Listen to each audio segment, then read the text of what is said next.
What's up, sleuths? Please be sure to visit the community daily. YouTube is now asking, what's on your mind? The community is now a place that we can have ongoing conversations and is similar to Facebook. You, as a subscriber, can tap into any conversation on the community. Here you will find a variety of things, even things that's not related to crime. I'm looking forward to getting to know all of you. What's up, sleuths? Please This is the place that you wanna be. welcome in, everybody. Trolls we delete, you better believe. Just so you know, It's like that thumbs up as you come into the building. And shout out to all the people on the replay. And shout out to everybody in the chat. For those that's taking these souls, we know, but it's getting so out of control. Thank you for tuning in to MTGV, True Crime TV. Y'all know what it is, man. Team Vibe, Miss V. Hey, make sure you hit that like button. Make sure you subscribe. And make sure you leave a comment, too. Yeah. We're going to see you on the flip side, man. Yes, please smack that thumbs up as you come into the building. Thank y'all for tuning in. Shout out to Charlene in the building, dropping those good members emojis. So happy to see you. What's today? Happy Friday. Happy Friday. I'm still on vacation, having a good time. But we got a lot of stuff to go over, right? There are some things that I cover over here that's not all the way easy for me because it really upsets me. And I've been seeing a lot of videos circulating with a bunch of hate and racism, okay, triggers for YouTube. But I want to talk about that, and also, I know this call, but yeah, I want to talk about that, and also, you know, how women are being affected with the racism that we're seeing. Sade Robinson is one, in my opinion. And we're going to talk about her because today is actually the sentencing phase for Maxwell Anderson. And it's been a couple crazy incidents that's been circulating, like white people approaching black folks or just getting in their face real crazy. Now, I cannot stand racism or bullying. I despise it. And I'm seeing that people are more emboldened now. I mean, it's like, you know, the world is going backwards. If you see what's going on in the White House with the Constitution and everything that's happening, it's just making people more bold to spread this hate. That's all it is. So I'm going to just start with these videos that I've been looking at. Well, let me do this right quick, too. This channel may feature copyrighted video and audio content under the guidelines of fair use permitted by copyright statute for purposes such as criticism, comment, news reporting, teaching, scholarship, and research. All content and credit go to the original creators. No copyright infringement is intended. Join Sleuth Nation membership and become a sleuth for special members emojis, special badges by your name, and sneak peek videos. Join. Thank you for sharing. Thank you for sharing. Thank you for sharing. For sharing. For sharing. For sharing me. Thank you for. What's going on? What's going on? What's happening? You driving that truck? Huh? Go get in your truck and be a good witness. No, I ain't driving that truck. I ain't driving that truck. Phone call. Get in your vehicle. Now. You're leaving. You're gone. What happened? You're gone. Going where? You're going out. Who? You. For what? For videoing. For videoing, I'm going out. What is you talking about? Yeah. Closing. I'm done. Yeah. No, I'm done with this.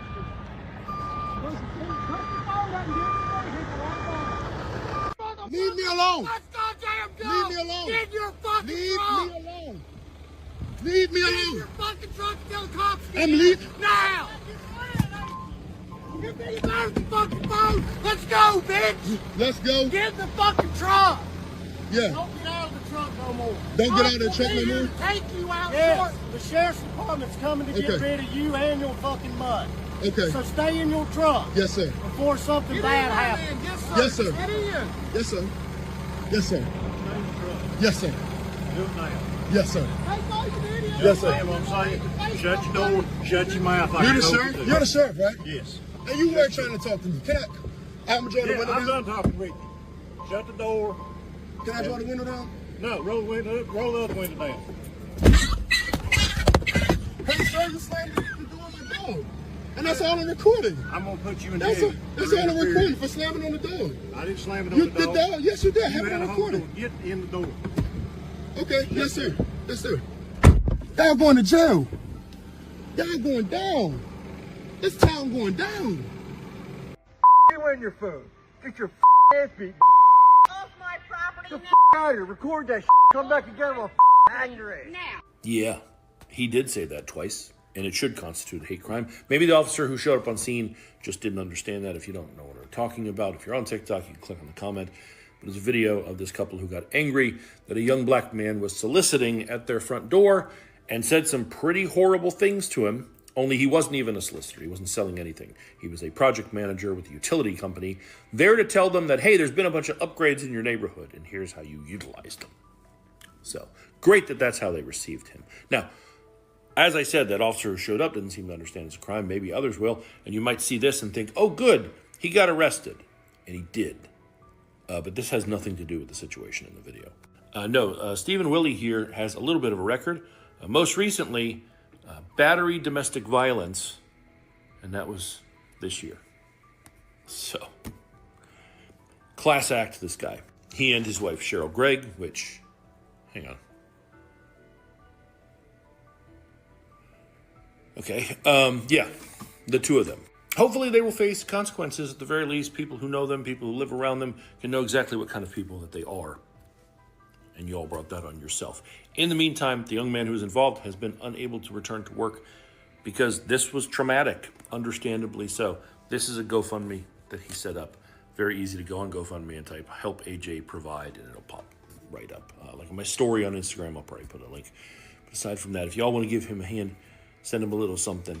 I know it would be appreciated. And hopefully I'll have an update about what happens with them in the near future. You fucking motherfucker!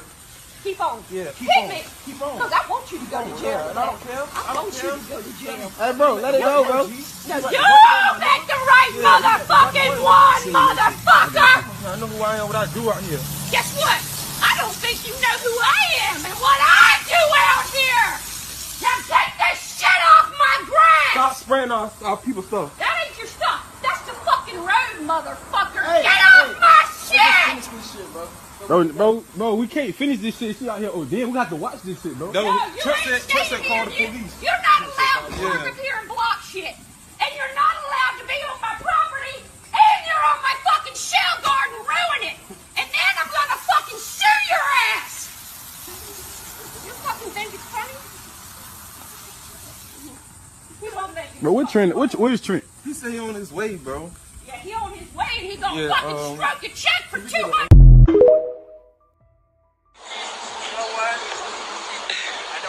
Rude or anything else, but when a fellow of your color jumps. Yo, I just rolled over this shit and the road came apart, bro. You know what? I don't want to be rude or anything else, but when a fellow of your color jumps. Yo, I just rolled over this shit and the road came apart, bro. And yo, listen, y'all, the road, oh shit, what the fuck? That came up too? You know what? I don't want to be rude or anything else.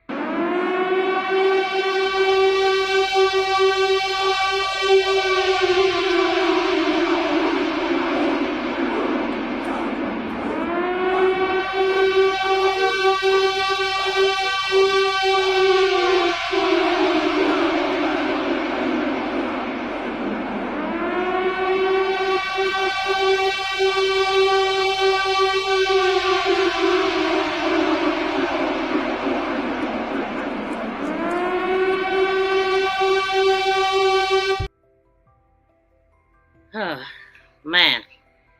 So y'all see what's going on, right? It is crazy as hell, Charlene. It is absolutely crazy and it's upsetting and it's okay. That's what it looks like to me. that guy that was doing all that screaming and yelling, what was his name? Steve Wiley. Yeah, he's all over Facebook. Told this man he would hang him. That's what he said. He should be in prison. That's a hate crime. But it don't seem that anybody cares because he didn't get arrested for that. So I wanted to come in here and just shed a little bit of light on that to let all of us know, like, we got to be paying attention. I mean, the world is upside down. We are moving in full speed backwards. All you got to do is go under a news video and see the things that people are saying. It's a lot of groups that's forming. It's a lot of people, and I'm talking about on the other side. I just ran across this video of the guys, the Black Panthers. I didn't know anything about them, hadn't heard anything about them, but I've heard about other groups organizing. They don't call them the KKK no more, okay? They don't call them that, but they still operating like that. And even worse, they are organizations. They never been deemed violent, a gang, or anything like that, and that's exactly what they are. And all the other groups that were formed by Black people were torn apart, back in history. Black Panthers, I mean, they were doing good things. As a matter of fact, it was said that they took their idea because they were feeding our community. They were taking care of that stuff. And they basically said the government ended up doing the same thing. So it's like they took their idea. But anyway, I ain't about to go in history. I just wanted to come in here and play that because this stuff is absolutely ridiculous and upsetting. So I'm doing good, Charlene. How you been? Kathleen says she is here. Welcome in, fam. How you doing? Charlene said a lot is going down in North Carolina. Exactly. I'm going to talk about Javion a little bit too, because we talked about Javion. We started with Javion talking about truck drivers. And Javion's parents did not get justice for him. And we have 2 truck drivers, both named Eric. I just found out that Eric, what is his last name? It's in the title. It's Eric Eric Darnell. I just found out that he was found, and we'll get into that too. But let's go back. Well, let me get through the chat first. So it's she said it's a lot going down in North Carolina and deeper South hangings with no one held accountable for this is going back to the old days. Yep. Nobody's been accountable for it. It's going back to the old days. Protect yourself and your family. They are out there. They've been out there. They are out here. The difference is more bold. Now, I'm not saying that everybody agrees with this because they don't. But it is a huge group of people that's all for what's happening. The deportation of immigrants. And the way that I look at it, I mean, I feel like people that shouldn't be here, they shouldn't be here. But I'm looking at the dismantling of the Constitution and the fact that if they can do that, the push, I've seen the push, and more people are getting shipped off that shouldn't even be, allegedly. So that concerns me. That means, and then with the stop and frisk and the fact that they can just pick up anybody that they want and do what they want pretty much with no due process. This is crazy as hell, and that is crazy. My grandson has been in Minnesota all summer working in his grandparents' restaurant and bought an SUV. He plans to drive it back here by himself. I'm concerned about him traveling. Oh my God, yes. You know what? Speaking of traveling, I was just looking at the twins. We're going to talk about them. The twin boys that was found, and they rooted as self-unaliving. Okay, they did it to themselves. Come on. And it's just so shady, but we do know once they rule it that way, it is no investigation at all. Not at all. They don't look into nothing. They don't care. Once they say that, that's that. We got Chavez Adams that we talked about, who was found in a Goodwill bin with rope around his ankles, his neck, and rolled in a tarp, according to his sister. He didn't do that to himself. And the news, I mean, it just goes really fast, but this stuff really got my attention. You know, one thing that I cannot stand is racism. I don't like it. The bullying, it just upsets me so much. Salute to Mouthpiece. Welcome in. Yes, much needed. So I am going to pull up these videos. Before we get into what we talking about, I ran across this video, and this caught my attention because this is going on in Detroit, and this guy, you see what he's been arrested for. Let me do that right quick. Hold on.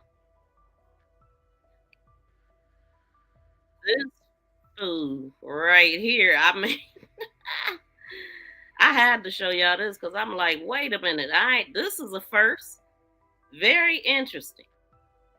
But I was interested to know what hotel they're talking about in Detroit that's under fire. Also because of this.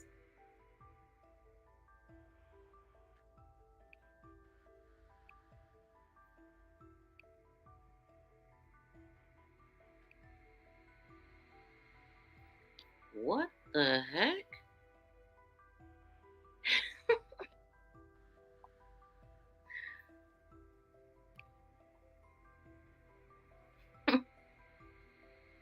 Oh no, come on, brother. He said, right. Look at this.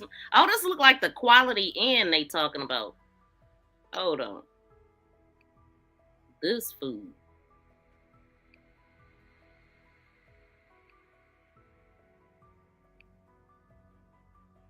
Bust a sex trafficking ring they say spanned several states and victimized multiple. Field police bust a sex trafficking ring they say spanned several states and victimized multiple women. Fox News' Amy Lang shows you who's under arrest and what he did while in police custody.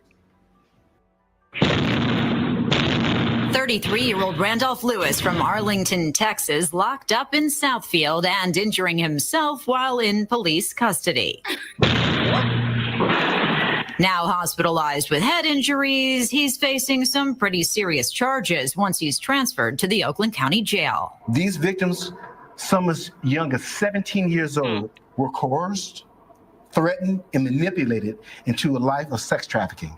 Southfield Police Chief Alvin Barron says officers were called to this Quality Inn Monday at about 3 a.m. A 21-year-old woman told police Lewis had smashed her windshield because she had brought him the wrong food order. Officers quickly realized there was more to the story. If you wanted to leave, would he have prevented you from leaving in some capacity? Yeah. Has he made threats that I will kill you? Turns out police say the woman was a victim of sex trafficking. She didn't even realize she was in Michigan and said she and several other women had been forced to have sex with Lewis and many other men in Louisiana, St. Louis, Chicago, and now Southfield, where police rescued 2 victims. I wonder what brought them to Detroit. And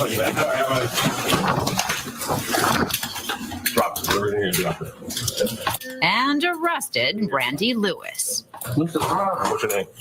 Huh? What's your name? Randy, what's the problem? This dude got on a bonnet looking like one of the girls. I'm just saying.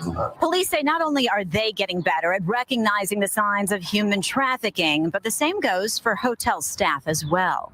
The hotels knowing that this is a problem, and they're being trained, and also they have been a beacon of hope, a refuge for some of these victims. Chief Barron says this is the 4th sex trafficking arrest in just the last 3 months. The Oakland County Human Trafficking Task Force and a federal task force serious about stopping this widespread crime. We recognize this is a global, national, and local problem. Look at this idiot. I'm just saying, man, this is the person that's telling people what to do and how to do it. Look at this dude, man. I cannot lock his ass up. That like he right where he need to be at. This is crazy. But yeah, this is what they doing for the money. Where is he at? There. Lock his ass up. Lock his ass up. You going to jail. You going to jail. Lock his ass up. Lock his.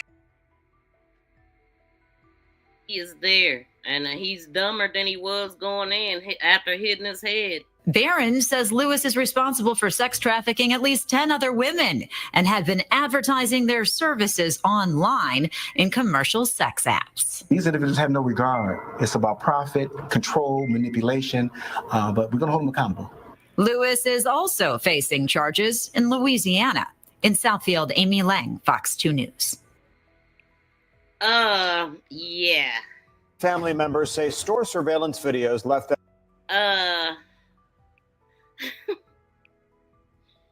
This is ridiculous, man. It makes no freaking sense. Who hired this dude to do? Not.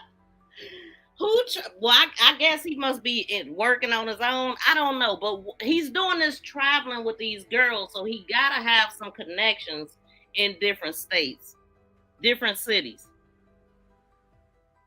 Shout out to BFF. Right, why is he these okay, exactly. Zesty dudes wearing these bonnets. Come on, brother. Definitely is reeking zest to me. This dummy is ridiculous. Okay? Ew is right. Yeah, this is crazy. So that's the majority of the ruling. Self-harm. They don't care at all. Right, he don't care about himself. Like, I bet you he got a mental rap sheet. He look like he do.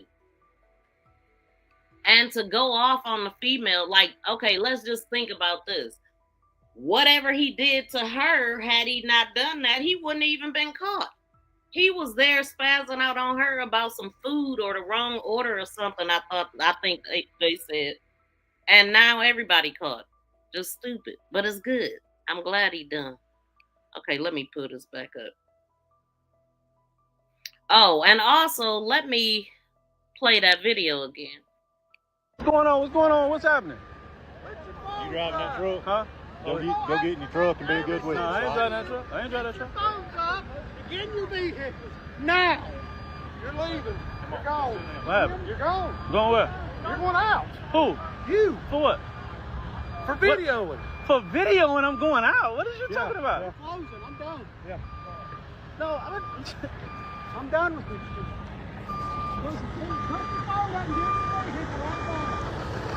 Leave me alone.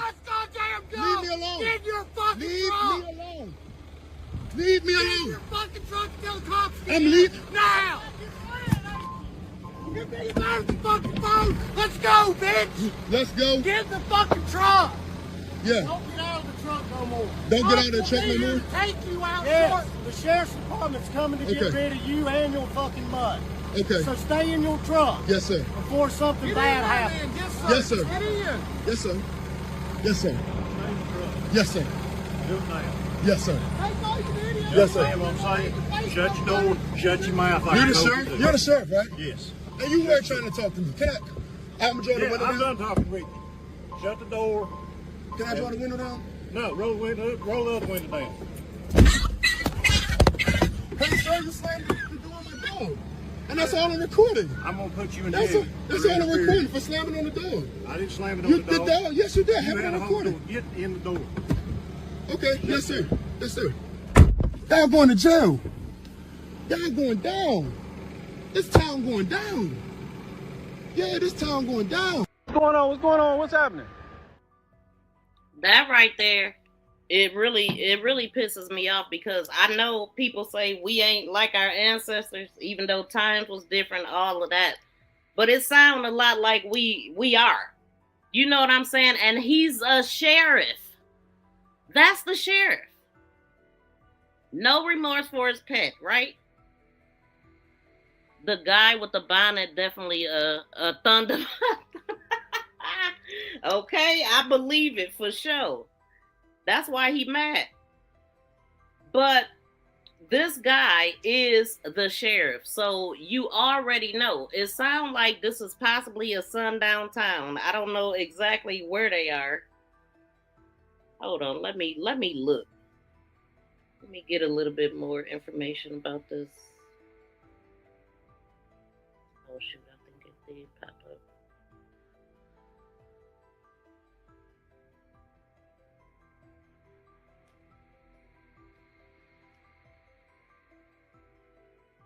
But yeah, though, what I was saying though, this guy is the sheriff. Y'all just heard what he said. So, and what I was thinking with the sundown towns, like these are the kind of people that's running the town. These are the people that determines if you get justice or not, determines if they do an investigation or not. And we already know they ain't gonna investigate themselves, right? So this guy right now, the guy that we was just playing with him and his wife. Oh no, that's the let me play that one because I don't. Let me play that one first. Because that's the one that I'm at. Or let me play that one again. And I don't even have the other one in here. We'll play this one. You and your phone. Get your ass beat. Off my property Get now. the out of here. Record that. Come back again. I'm gonna hang your ass. Now. Yeah, he did say that twice, and it should constitute a hate crime. Maybe the officer who showed up on scene just didn't understand that. If you don't know what we're talking about, if you're on TikTok, you can click on the comment. But there's a video of this couple who got angry that a young black man was soliciting at their front door and said some pretty horrible things to him, only he wasn't even a solicitor. He wasn't selling anything. He was a project manager with a utility company there to tell them that, hey, there's been a bunch of upgrades in your neighborhood, and here's how you utilize them. So, great that that's how they received him. Now, as I said, that officer who showed up didn't seem to understand it's a crime. Maybe others will. And you might see this and think, oh, good, he got arrested. And he did. But this has nothing to do with the situation in the video. No, Stephen Willie here has a little bit of a record. Most recently, battery domestic violence. And that was this year. So, class act, this guy. He and his wife, Cheryl Gregg, which, hang on. Okay, yeah, the two of them. Hopefully they will face consequences. At the very least, people who know them, people who live around them, can know exactly what kind of people they are. Got money, 13,000. In the meantime, the young man who was involved has been unable to return to work because this was traumatic, understandably so. This is a GoFundMe that he set up. Very easy to go on GoFundMe and type help. So, what it reads, it says a black man working in Orlando, Florida, can't even breathe without bumping into some racist residents. And this is coming from Gerald of the NCB. This is the first person that I've seen with this. And it says, yeah, he can't even breathe without bumping into some racists. And y'all heard what they just said he was doing. He's working. So in the video, the man of the house thought that he was going to get away by calling a man the N-word and even threatened to hang him. Yeah, he said that twice. And that's okay.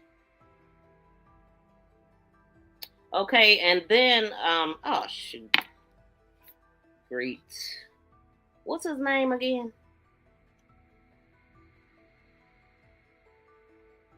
Wiley. I can't stand Facebook for that reason. Let me see what y'all saying. And that's crazy that racist has 16 counts of domestic violence. He got 16? I didn't know he had 16. What was the first name? It's Wiley, but I can't remember the first name. I literally had it put up on here. Let me go back to the dang on video. I'm going to go to the guy's video that I was just playing.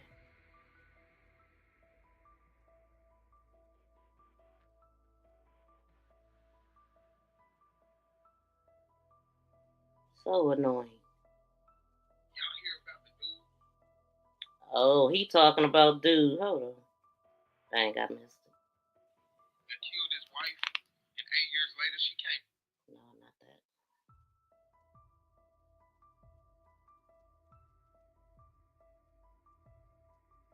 Oh, that's who was calling me. Oh, God.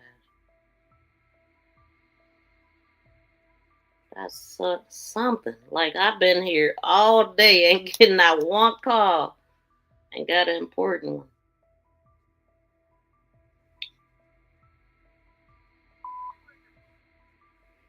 Okay, so let's see what he says. Found them, the update found them, and then so the officers do understand it's a hate crime, they just don't care. Exactly. They know. Because they part of it, like I just said. Can you point me to where this information is? I looked her up and I can't find this information. Hold on. Let's see.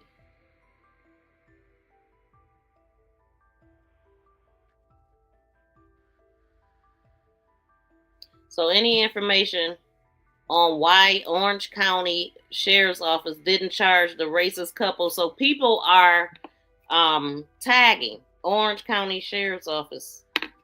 And then somebody else says Kim Grind. Oh, that's they talking about somebody else. I'm not sure, but I did escalate it to the state's attorney. Yeah, it's against the law. That is a hate crime. I mean, come on now. Are we going back? We ain't gonna address that.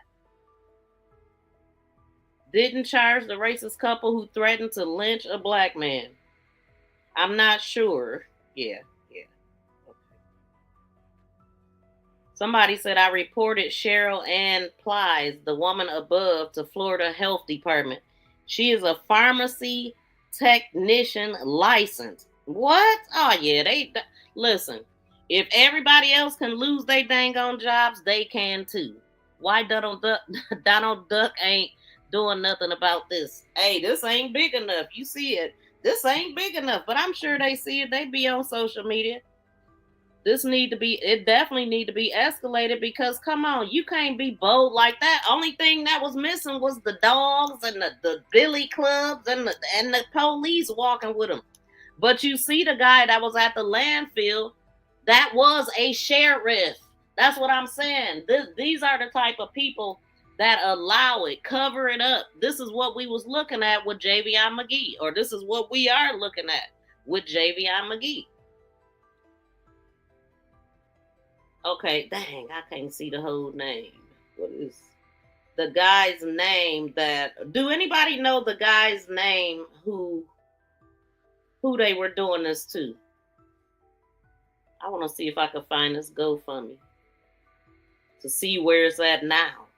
They just calling him AJ. His last name is Johnson.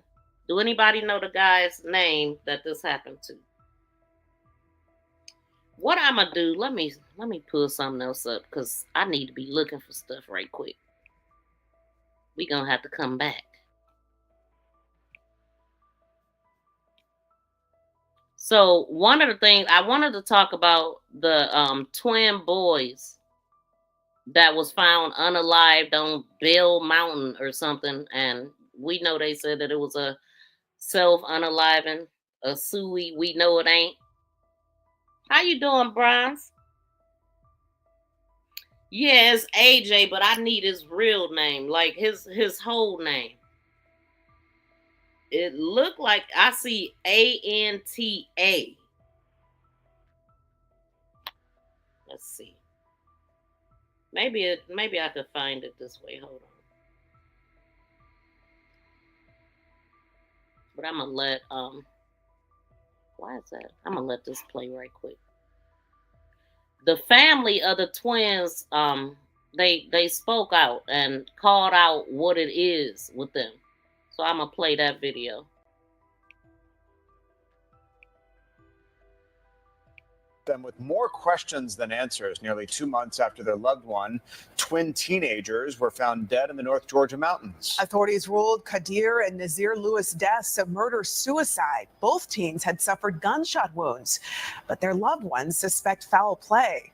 Fox 5's Deidre Dukes is live at a gas station in Lawrenceville. Deidre, you spoke with the teens' family this afternoon. What did they have to say? That's right. Family members telling me that both teens were in college and were doing well. Now, they did share that the teen's mother, GBI, showed her video of the teens here at this gas station the night before their bodies were found some 90 miles away. Now, the teens are seen entering and exiting the store. Nothing seemed amiss. It feels like torture every single day of not knowing what happened to them. The teens' aunts and other family members are desperate for answers. Nearly 2 months after the bodies of brothers Kadir and Nazir Lewis were discovered in the North Georgia mountains, some 90 miles from home. Someone has to know something. Samira and Sabria Bronner say GBI investigators showed the teen's mother surveillance video, which showed the 19-year-old twins at this Shell gas station on Hurricane Shoals Road in Lawrenceville at around 10 the night of March 7th. A hiker discovered their bodies at around 11 the next morning atop Bell Mountain in Towns County, about 2 hours from their Gwinnett County residence. Authorities said a preliminary investigation revealed the deaths were a murder-suicide. Grieving family members suspect the teens were victims of foul play. I know that something happened to them. I know that they were murdered. Loved ones say the surveillance video showed the teens going in and out of the convenience store. Nothing seemed amiss. To know that they was alive, I'm like, what happened from right there? How did it end up out in the mountains? The teens' aunts tell Fox 5 they were scheduled to fly to Boston the morning of March 7th to visit friends, but missed their flight. Their airline tickets were still in their wallets when their bodies were discovered the next day. Loved ones say the teens had never visited the area where they were found and urged anyone with information in the case to come forward. We need closure. We want to know what happened to them. And whoever did that to them, they need to be prosecuted. Now, we did reach out to the GBI today, officials telling us that they are awaiting forensic test results as part of this ongoing investigation. Anyone with information is urged to contact the GBI. In Lawrenceville, Deidre Dukes, Fox 5 News. Your heart goes out to that.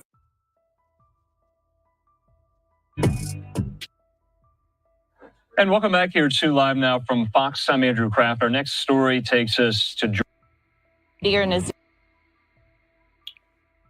Now, I found the guy's, his name is Stephen Wiley, that guy, and he's from Orlando, Florida. Let's see what they saying about him right quick before I go on to that, go on to the family talking about him. Dang, I didn't even put nothing in here, did I?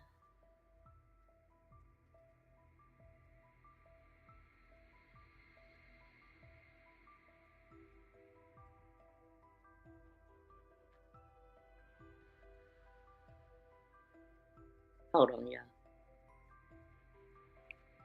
Just do this right quick. Let me see.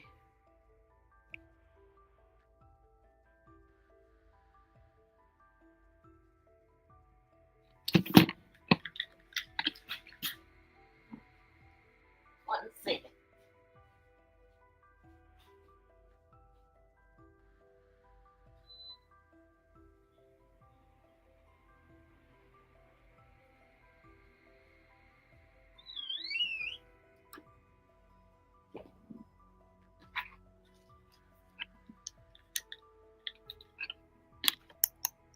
Okay, I am back. Now, for whatever reason, I ain't finding his... Wait, what? Somebody said Pathway has learned the date and time of Stephen Wiley's upcoming memorial. Now, that's somebody else. Yeah, that's somebody else.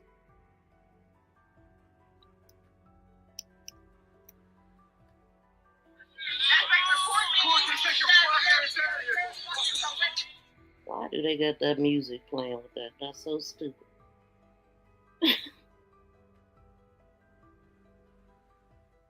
We'll keep this going because I ain't finding nothing that I'm looking for. Let's go back. At Fox 5 in Atlanta, including from reporter Kim Leffler. She joins me. Kim, thanks for being with us here. Just a tragic set of circumstances. You've been on this story for quite some time. Help us get up to speed. What is going on? Well, the family of Qadir Nazir Lewis say the GBI story just doesn't add up. They're now calling for an independent investigation as well as the release of all evidence in the case. This is not just our fight.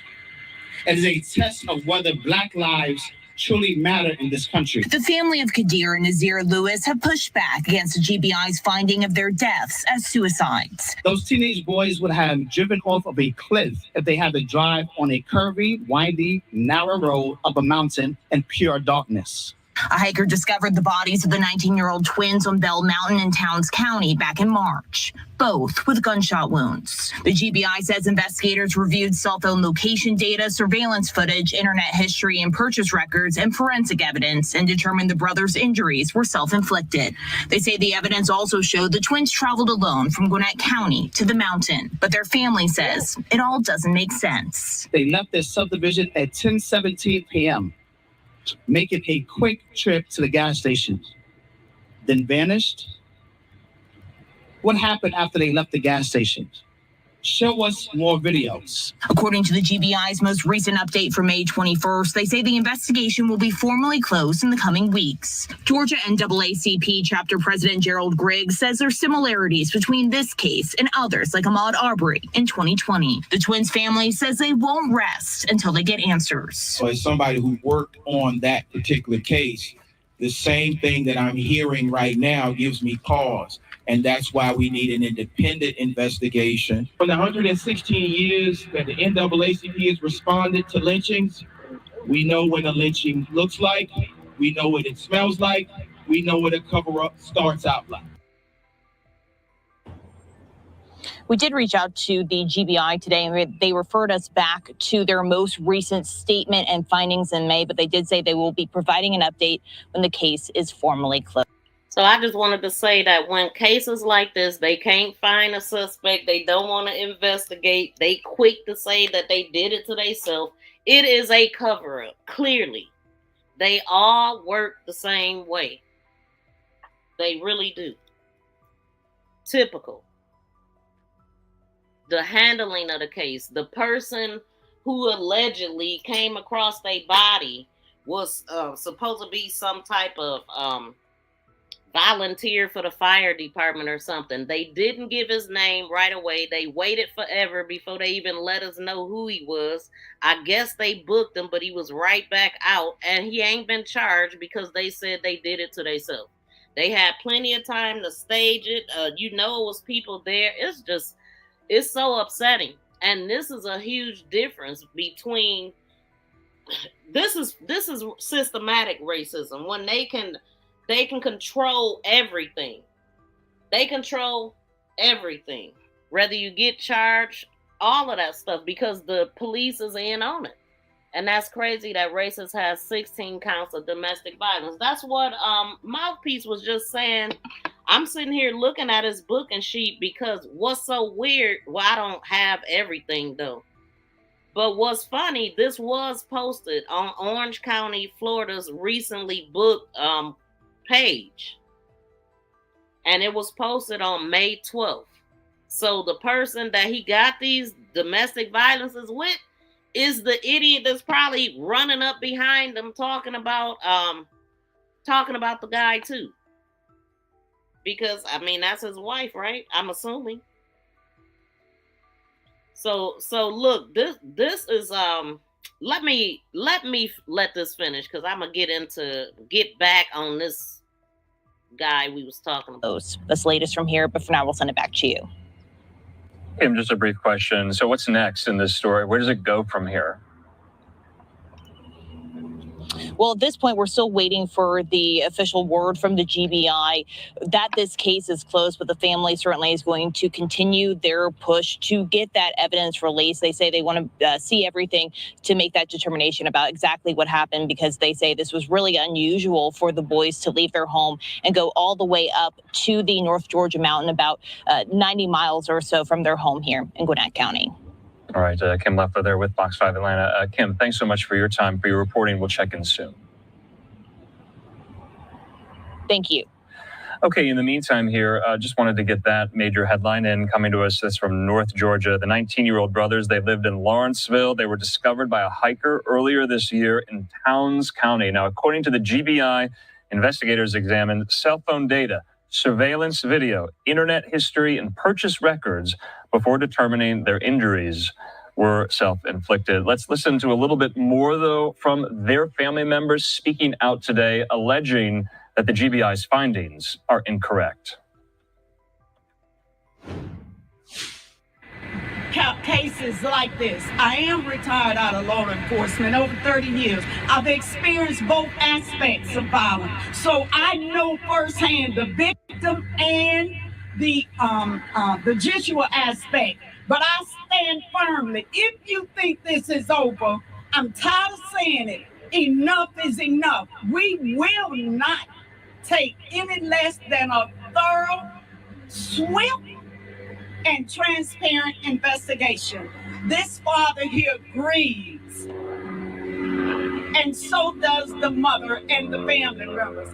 I ask you all to stand with us as grieving mothers to demand that the governor of this state do what needs to be done, because if we do not, it's going to happen again. From the bottom of my heart on all the grieving families here all over the world, I greet you with the greeting words of peace of Assalamu Alaikum, and I pray that God will intervene and bring us justice. Last but certainly not least,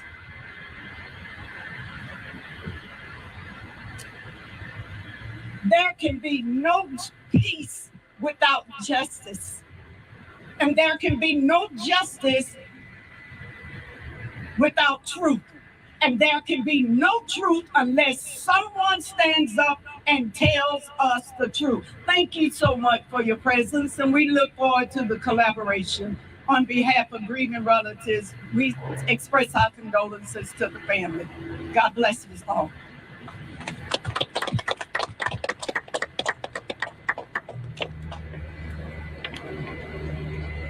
Somebody absolutely did this. Now, So now we're going to open up this moment here for questions. Chase Hall with 11 Alive. First off, I want to say I'm so sorry to the Lewis family and friends. I'm so sorry for what you're going through. My question for you, because it's going to make viewers ask questions. You made a point to say the way their bodies were found made it seem different. Yes. Take me through what you know that's calling you to say this is not a case of suicide, it's something more. That's a great question. So Chase, for those that didn't understand or didn't hear what he asked to explain why, in my statement, I said that the way their bodies were laid screamed sacrifice. So I'll paint the picture for you guys, because so people have been sending me everything that they've seen since day one. Since I've been sharing this story with everyone. All of the tastemakers, all of the people that can do something that can, spread the news and spread it fast, so that we can raise the money to even have unexpected funeral for two. So in the video that I saw on a podcast, someone posted the pictures, thanks to Scott Curlin. Let's not forget that name, Scott Curlin. Who only received a misdemeanor for obstruction, but was never arrested. So, hold on. Wait, what's his name again? Hold on. Obstruction, but was never arrested. Who only received a misdemeanor for obstruction, but was so. In the video that I saw on a podcast, someone posted the pictures, thanks to Scott Curlin. Let's not forget that name, Scott Curlin, who only received a misdemeanor for obstruction, but was never arrested. So, hold on. Can you mind if I speak on what this is? Mm-hmm. So I've never shared this with Tyrese because of the sensitivity. But I'm going to share it now because it's important, and he just said it's okay to do so. So you guys know on Easter Sunday, everybody uses pretty much the same logo, right? You have the 3 crosses on the mountain when Jesus and the murderer and the robber were, also being. Okay, just a very, very difficult story to tell. And these family members of these twin boys, they are fighting for their legacy, saying. So that would have been nice to hear how he explained how they were positioned. Like, I'm surprised that they even let him see how they was positioned. So he said it screamed sacrifice.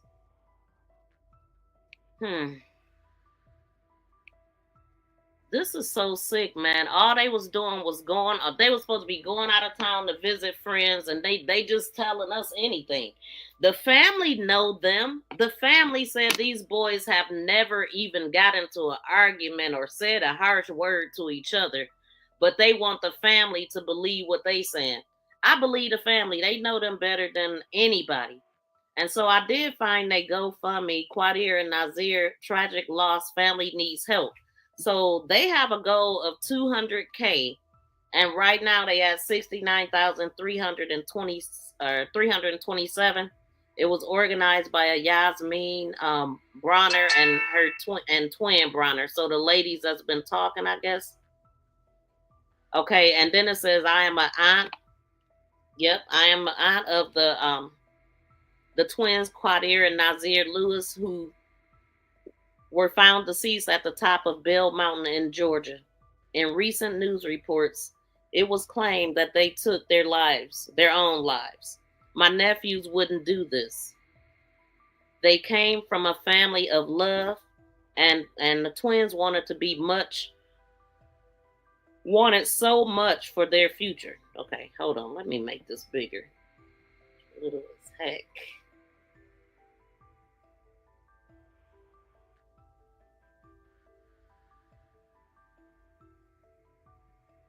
That might be even worse.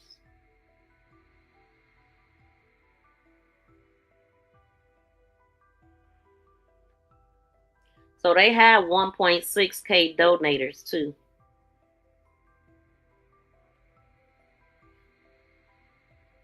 So in recent news reports, it was claimed that they took their own lives. My nephews wouldn't do this. They came from a loving family, and the twins wanted so much more for their future. They had dreams of starting their very own clothing line. Unfortunately, something happened at Bell Mountain that ended their lives at 19. Quadir and Nazir, which needs to be further investigated.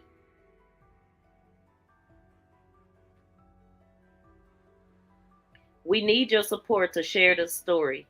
The family is looking for private investigators to help bring justice to Quadir and Nazir Lewis. We did hire a private investigator, but unfortunately the case was way too complex, and they are not a fit for this case. See, man, when I see this, y'all, I feel hopeless, helpless. I already know what's gonna happen. These people are not gonna investigate. The private investigators ain't gonna do it either, because they usually get scared off. And now we are seeking help to hire a notable investigator with a reputation specializing in homicide and criminal cases, as well as our legal assistance. Okay, well, good. So we will not stop fighting until the twins get justice. Anything you donate will be appreciated.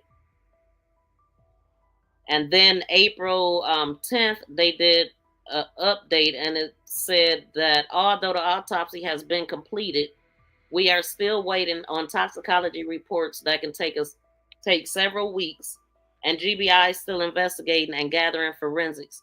We are not going to sweep this case up under the rug.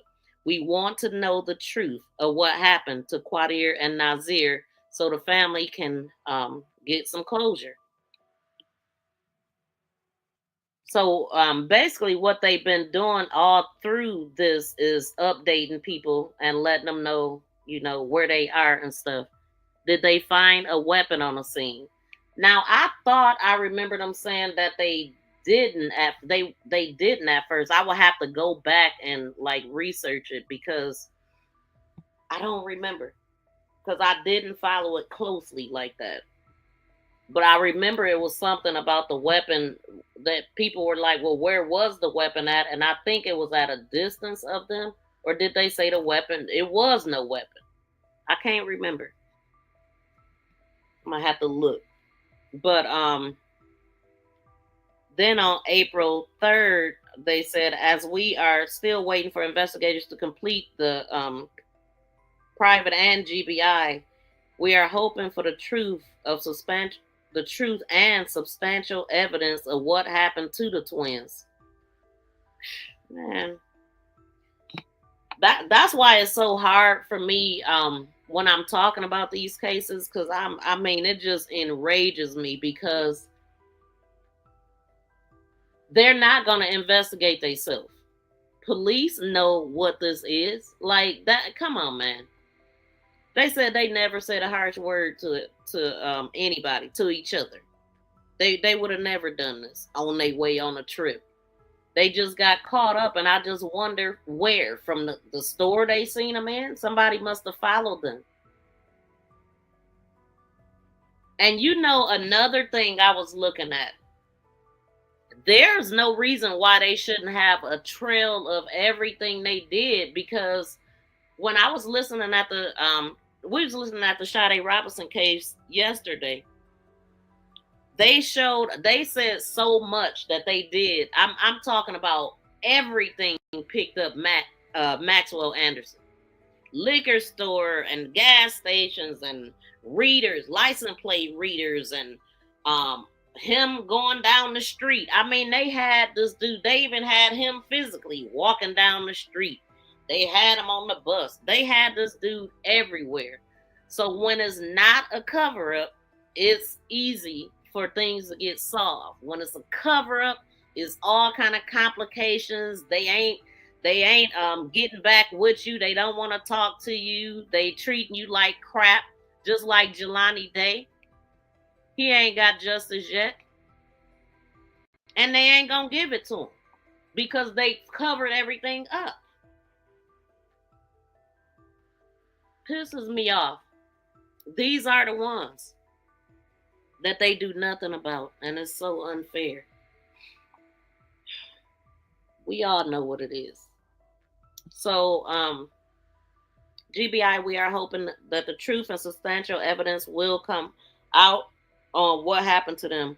We do know one thing for sure, that they would not harm themselves and would not harm each other.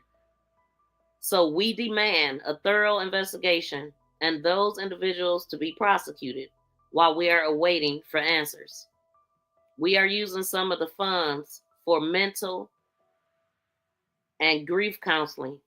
This tragic event has taken a toll on his family, and it's been really hard on us. We have been trying to find ways to cope with our pain, but we will get through this. Thank you again for your help in funeral and burial expenses and all of your continuous support to get Quadir and Nazir justice. I know my nephews are fighting with us in spirit. And then I'm going to go ahead and read the other one, because this, I'm reading them backwards, but this, when the GoFundMe was started, this is the first message. Thanks so much for your support. Or it wasn't, the first reply after it was created, but it says, thanks so much for your support. I'm Sabria Bronner, sister of Yasmin Bronner. So they're twins. It's the twin aunts that's been speaking for them. So who organized the campaign? And Samara Bronner is my sister as well, who organized the funeral arrangements for our nephews. Qadir Nazir, Samira will be accepting the funds in her name to give to Yasmin Bronner to cover the funeral expenses. We could not have done it without you. We will use the remaining funds to get justice for our nephews, Qadir and Nazir. There are so many unanswered questions about this whole situation, and we will not rest until we find out what happened to him. Thanks again for all of your love and support. I love you all. Y'all are my strength.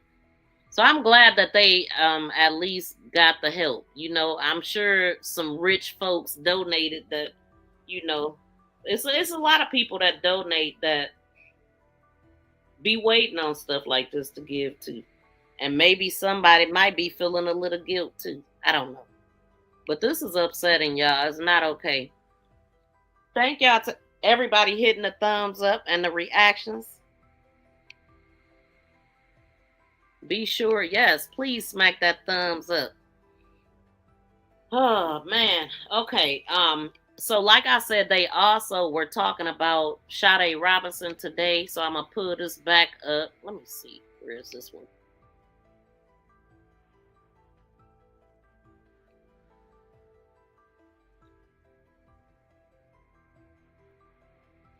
So bastard. Ooh,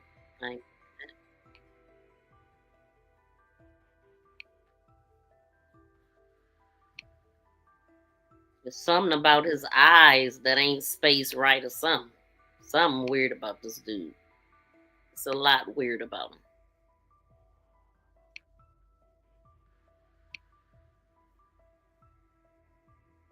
This is going on today. And her sister spoke too. That's what we're gonna go to. Matter of fact, I think, is it in this one? Oh, this is with the dad. Okay. The dad said fathers. Oh, okay. They're giving like victim statements.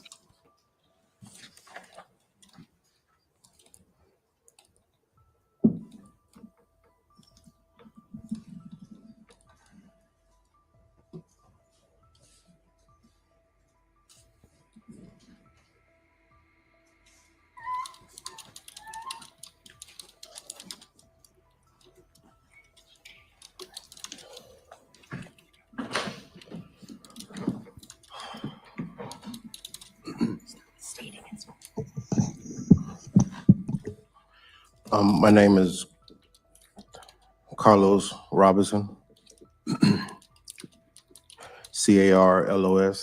CarlosRobinson. Mr. Robinson, what would you like to say? I've started my. Can y'all please smack the thumbs up? That is crazy. We can't get no thumbs up in here.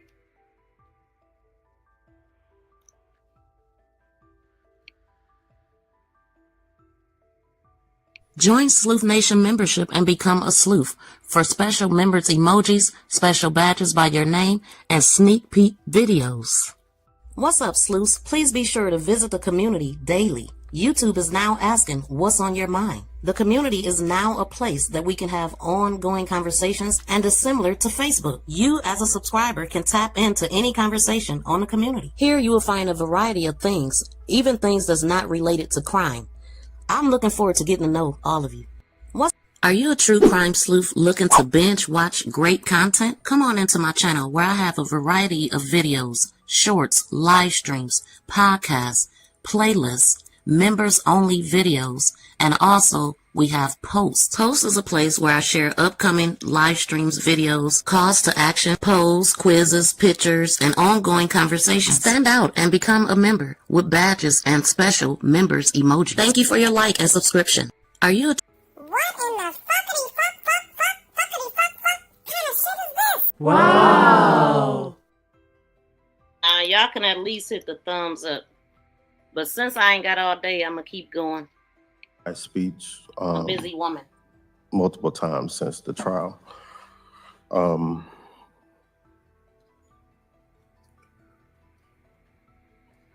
My daughter was an amazing person.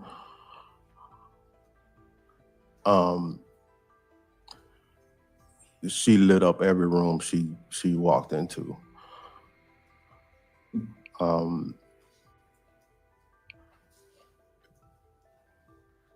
She changed my life from her birth, literally changed my life. She gave me a reason to think more of that make me realize life is bigger than myself. We had an unbreakable bond, me and her. Talking to her was like talking to myself a lot of times. I used to tell her she was the innocent part of me.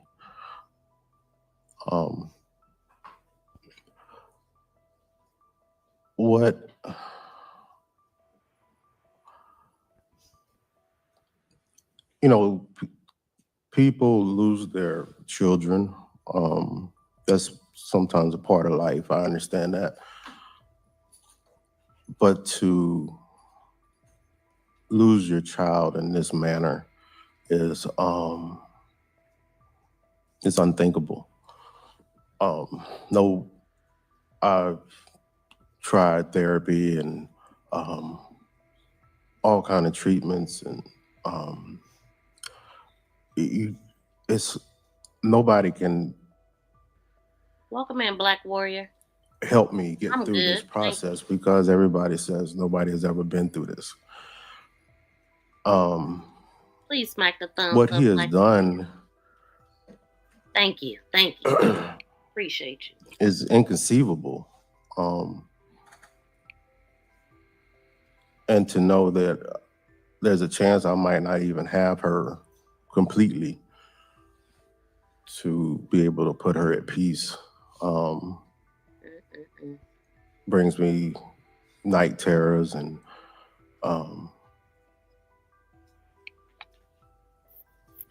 constant mental chaos.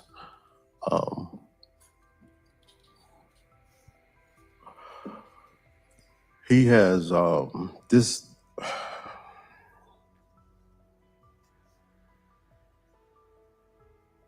daughter had a lot of life left to live. We talked a lot about her future. When she decided to come to live with me, and I got custody of her, I started to take her to colleges and things like that. And because before then she had no goals to go to college or anything like that. Interesting. So I took her to like Howard University, FGCU, and she got the experience, and she started to change her perception of her goals and what she wanted to be and what she wanted to do. She had so much life left to live, so many goals that was taken from her. And to me, it's not just that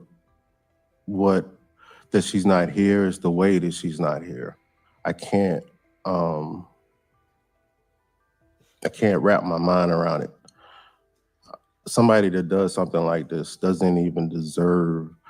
I think death is a way out. You deserve what you get. He deserves the punishment that he gave to my daughter. Everything that he did should be done to him. Yeah. That's how I feel. To me, that's justice. I don't feel like he has a right to walk around and breathe air, eat breakfast, brush his teeth. He doesn't have that right. The moment he done what he did, he lost that. Any basic human rights. No man should be able to live doing what he did. That's just how I feel. And I try to make peace because I am a man of God, and I try to do learn forgiveness. But I can't get past this. I can't. I can't. Thank you, sir. He had to walk out, man. It's so sad. So sad. And her sister is coming up next.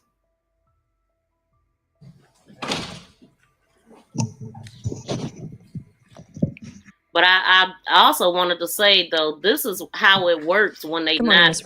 If I might have already said this, but this is how it works when when the police are not involved and they want to arrest the bad guy. This is how it works. They catch him. They have them on video surveillance. They have all kind of tracking on them. All of that. Soon as you hear they don't know. They're saying they did it to themselves, and the family is saying no. That's how you know that a cop is involved in it. Can't nobody convince me otherwise, because it's too much modern technology for anything to go unnoticed.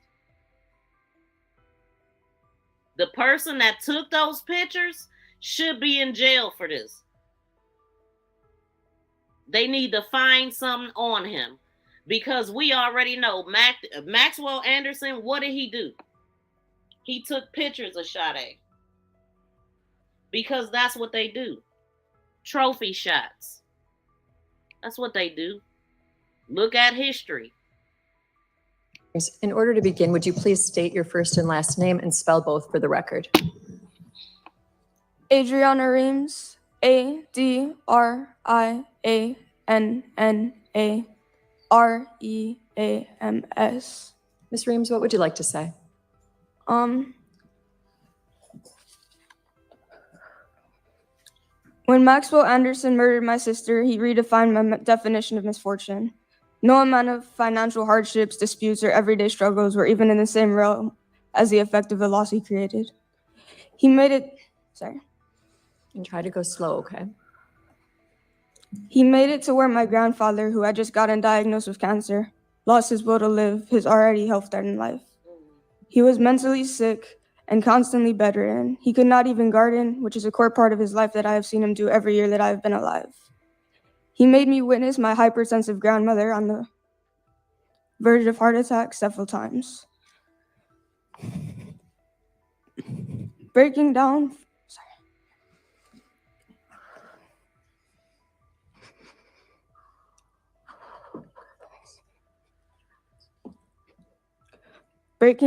from the combination of the grief, other people's emotions, and the stress of having to deal with all the tedious responsibilities that he left behind when he ended my sister's life.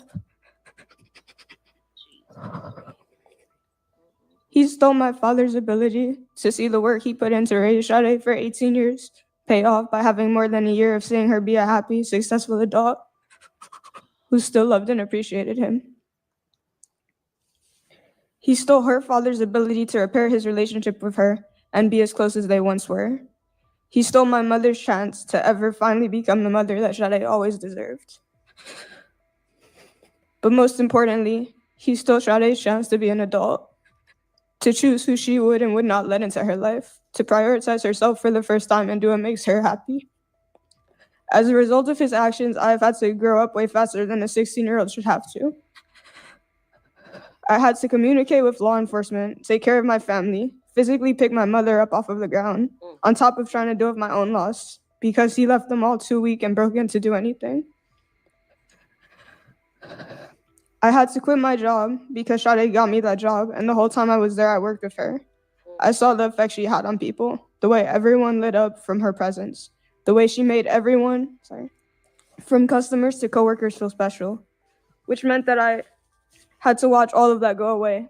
I had to watch and hear time and time again all of the people, many of whom I've never heard of, who were deeply pained by the loss of Sade because of what she meant to them.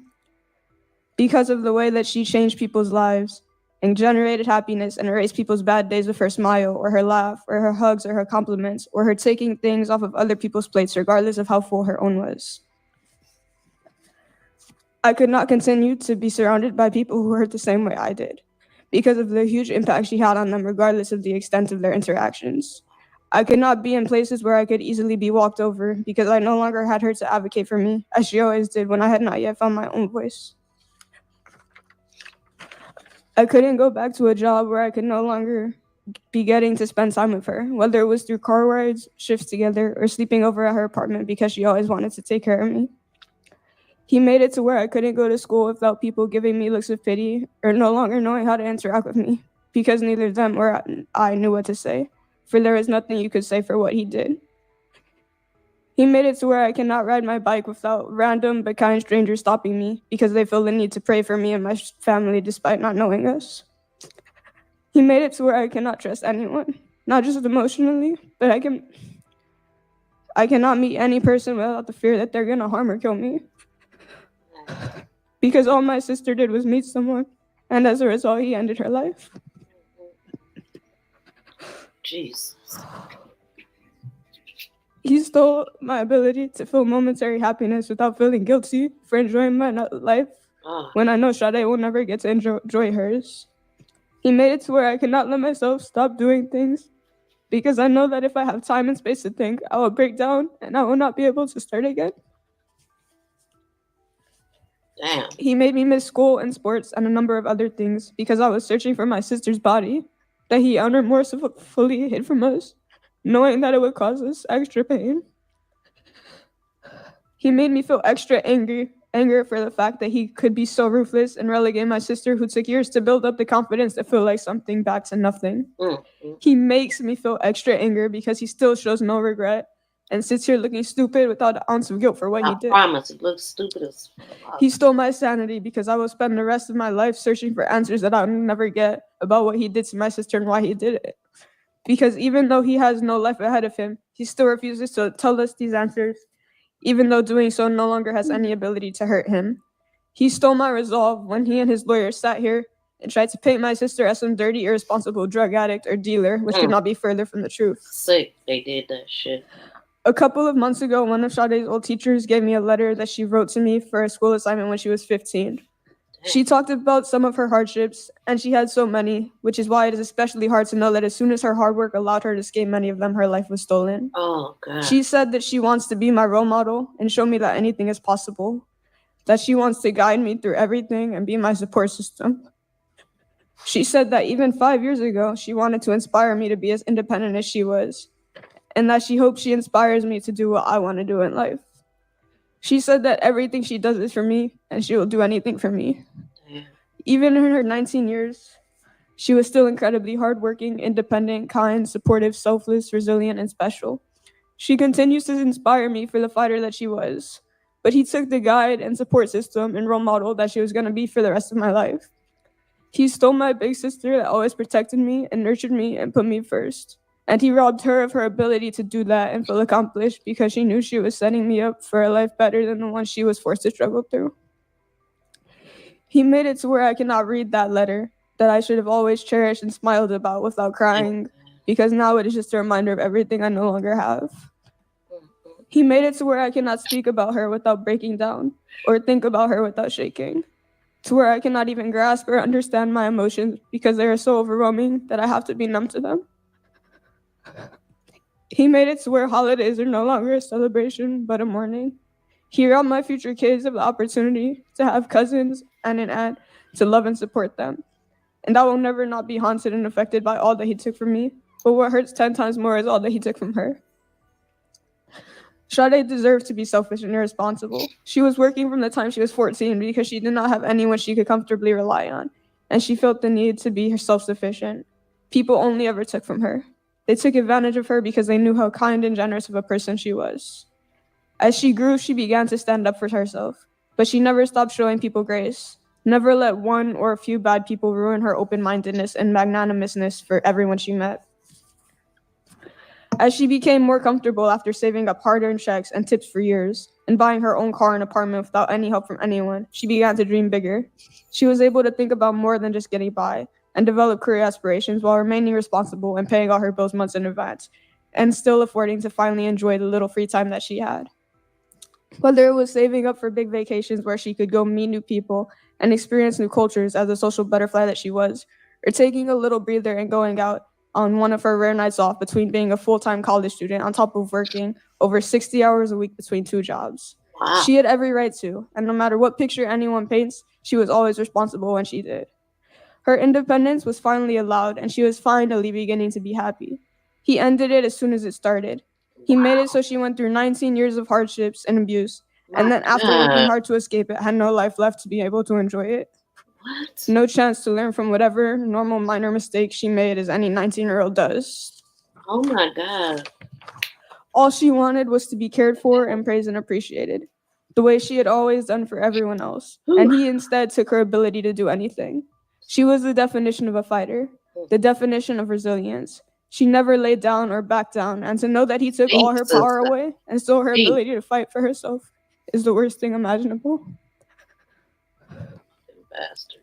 There is nothing that can justify what he did to her. And what he did was much more than just murder or dismember her. He erased her independence, her ability to fight for herself. He tried to erase her existence and her value. Now I no longer have the opportunity to try and give her everything she gave me.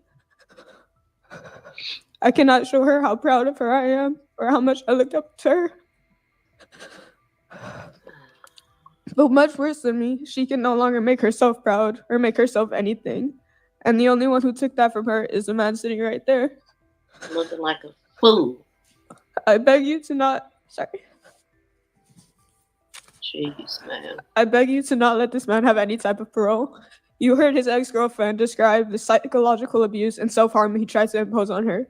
His behavior is clearly a pattern, and there is no way that after he has demonstrated the extent of what he is willing to do to a person so casually, he should ever walk these streets again. He still refuses to even admit what he did, and the jury and the public did not even have to be there to unanimously know what he did. He is clearly a danger to the public and should never be given another chance to cause anyone such tremendous harm the way he has done to my family. Bastard. These law enforcement officers and prosecutors worked countless days working to find the truth. You, us, and the jury sat here for 2 weeks hearing all the heinous things he committed. Do not let any of that go to waste. Do not let the loss of Sade go to waste. This man should never walk free again. Thank you. Thank you, Ms. Reams. You spoke Wow, on behalf man. of your sister. Oh my gosh, she did such a good job. Such a good job. Look at this stupid. Oh. She did very well, man. Very well spoken. That was hard. It was hard to listen to. Of course, I'm bawling.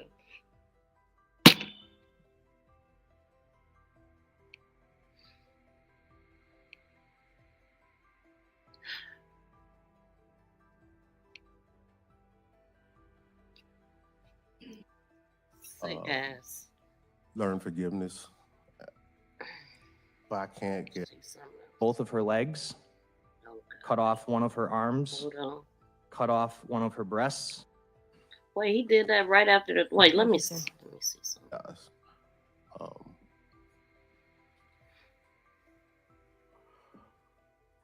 He has this.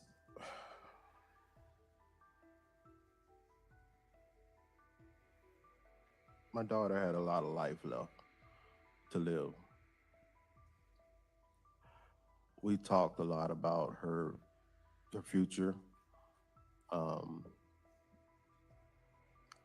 When she decided to come to live with me,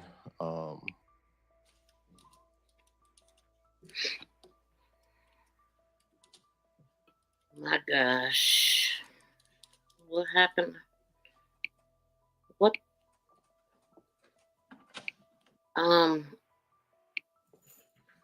She looked like she hurt herself. Big time.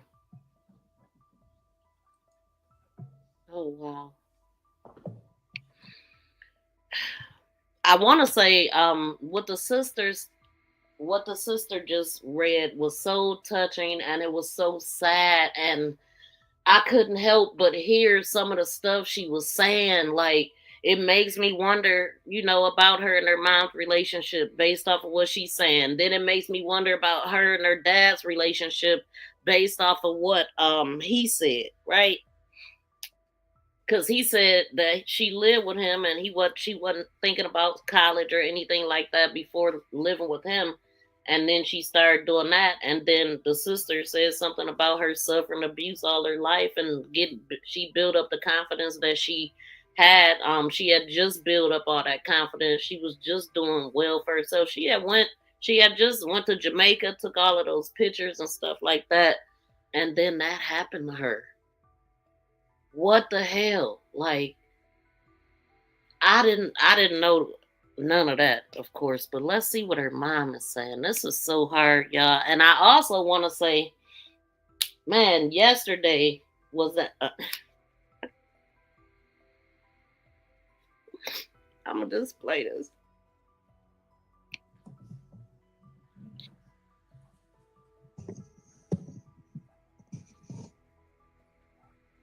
Before she start, I gotta get this out.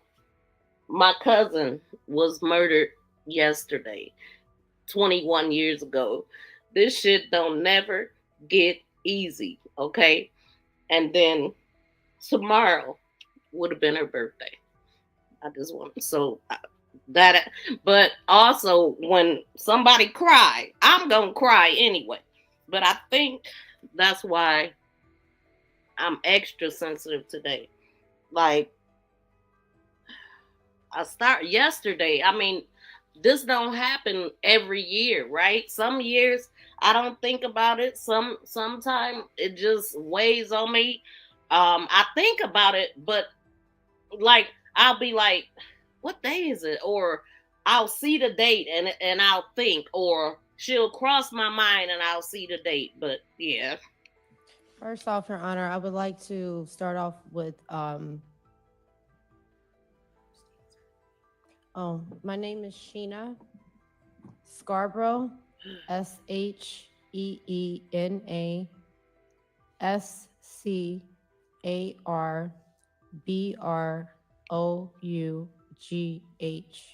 Thank you. Would somebody move that Elmo to the side, please? Ms. Scarborough, what would you like to say? Thank you, y'all.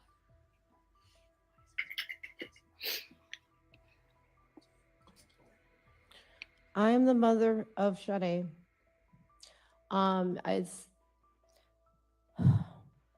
I've raised my daughters. We are light worker people. We are very angelic individuals. For us to even be here, I'm going to have to ask. I wanted to go before my daughter because I need her to be protected by this heavy demonic energy that is residual in this courtroom, this devil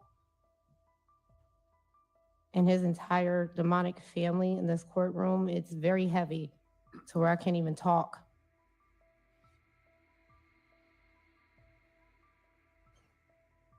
But Your Honor, I am asking that everyone in this courtroom be protected through the white light by this devil that sits beside. My daughter referred to you as a man. You will never be a fucking man. You're a pussy ass bitch. Scarborough, if you could direct your comments to me, please. Man. Yes, Your Honor. First off, Your Honor, I would like to thank you and the entire team for what we all had to endure, which was it was freaking torture to even have to be dragged through what we were dragged through. This demon and his whole ass attorney, they knew exactly what he did and what he was responsible for. They took us through extreme agony and pain. We are already dealing with so much trauma. I feel her. This shit hurt. There's no such thing as justice with what you did to my daughter and what you have done to my family. I have bust my ass for over 20 years to raise the best possible angelic light worker kids that do nothing but good.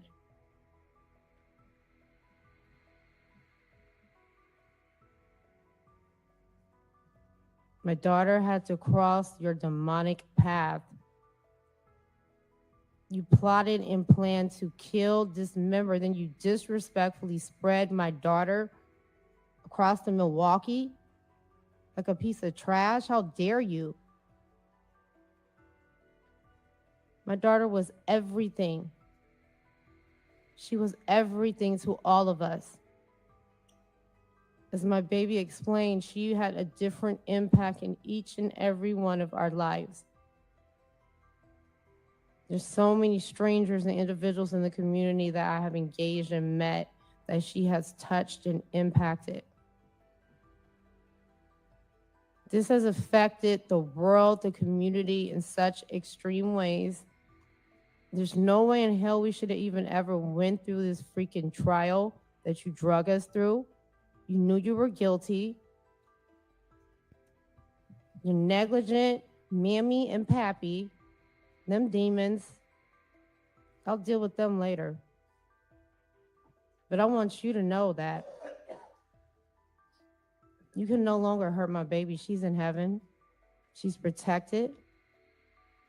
We roll deep. My ancestors roll deep. When you touch my daughter, you fuck with the wrong family. We ain't no pussy bitches, and you should have never touched my daughter.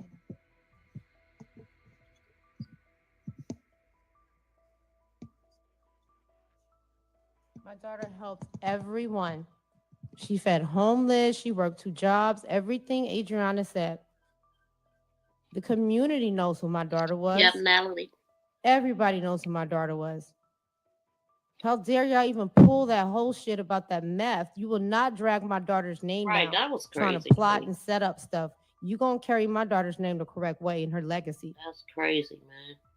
You and your family will be held fully responsible for the rest of your life. You will be eternally hunted by myself, my ancestors. I know you cannot sleep at night. They have already been at you. You will never get peace. You will never sleep.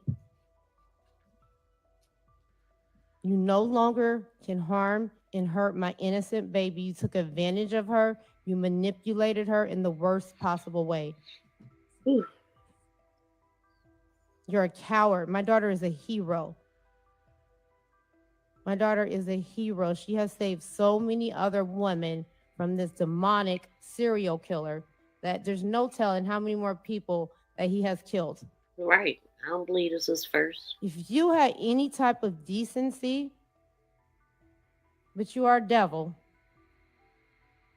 If you had any type of core piece of anything left in your demonic soul, or if your parents, your devil parents had any type of respect, I don't even know how they could sleep at night, knowing what type of demon son they raised, and then tried to cover it up. Y'all tried to flip that house. Y'all done did so much whole shit. It don't make no damn sense. That's crazy. All y'all karma is gonna be a bitch. She been saying that from the start. And I'm getting each and every one of you eternally. Getting the whole entire family tree. Know that. Your sister, all them, each member of your family tree will be eternally hunted by my ancestors. We're light workers. I don't even have to touch you. This is different, boy. The spiritual realm already been at you. I can see it in your eyes. You can't even sleep at night, you hoe ass. Judge, I did want to thank you and the entire community, the officers, the team, Ian, Donner, this whole entire community and team has stood 10 toes behind us. This has been extremely traumatic. This is not even my character. I don't move like this. I've been advocating and helping others my entire life. I come from a mental health background. This was not supposed to happen. This was not a part of our plan. Me and my daughters had goals. They are both very academically gifted and talented. They are overachievers. For this to happen, and we have bust and worked our behinds off in life, and then to have all of this noise about the millionaire murderer's son comes and takes my daughter. I don't give a freak about what your color status or how much money you got. You ducked with the wrong family. Because I don't play. You thought you was going to get away. You never I'm get going to away. respectfully request that you confess where the rest of my daughter's crown is. If you have any respect left for me and her father and her sister and the rest of my family in this community. You've already done the worst. You can at least give us that much. Yeah. You have messed the entire community up. People can't even take walks and go to the park, and everybody's in trauma. This was not your first time doing this. And all your dark is going to come to the light. If you or your devil parents had any type of decency of respect as humans with morals, there's nothing else that there's no excuse for what you did to us, what you did to my daughter. My daughter is now protected. You can't hurt her. You can't take advantage of her. But know that you messed with the wrong one. You weren't getting away with this one. And you will be dealt with eternally, like I stated. But your honor, Judge, I'm asking that this demon be respectfully returned back to hell as soon as possible. That's what I'm requesting through the court. Please return him back to hell as soon as possible. No possibility of life without parole, the maximum. Yeah. And this devil should not be given any more special millionaire privileges being held in certain populations. He needs to be, not he, but that devil needs to be placed in a population with the rest of the demons that harm and hurt individuals, the murderers, the serial killers, the felons. You are not on no special privileges. Your money is not going to protect you. It's a done deal. Sade's justice is just now beginning, and you and all of your family will eternally pay for what you did to us. Thank you, Ms. Scarborough. Period. Hey, listen, that's the first that I've heard anybody bringing up witchcraft during witness statements or Carlos victim Robinson, statements. the father of Sade Robinson, will speak last. I'll play the father again. It ain't that long. Look at him. Beady old, close together eyes. Like this dude look like a ant or a fly or something. Dropping larvae all over the damn place. Looking like a mental patient. All he need is a damn straitjacket. Sick ass.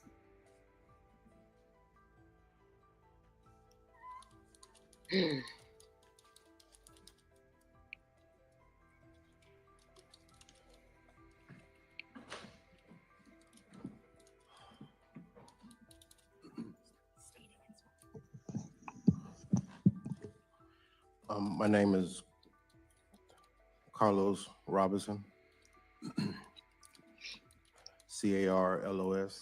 CarlosRobinson. Mr. Robinson, what would you like to say? I've started my speech multiple times since the trial.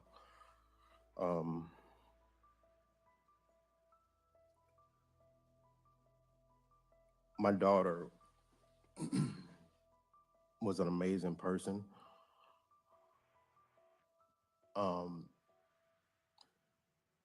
She lit up every room she walked into.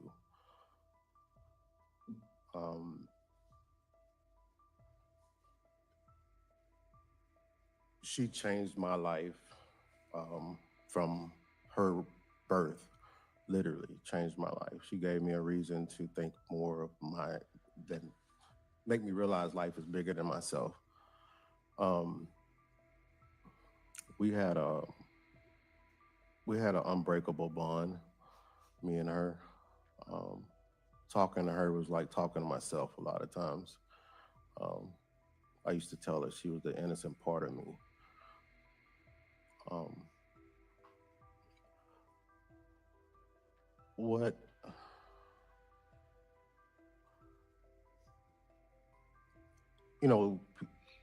People lose their children. That's sometimes a part of life. I understand that.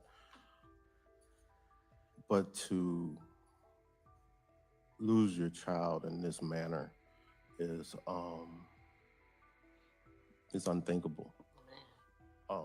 No, I've tried therapy and all kind of treatments, and it's nobody can help me get through this process because everybody says nobody has ever been through this. She on it for real.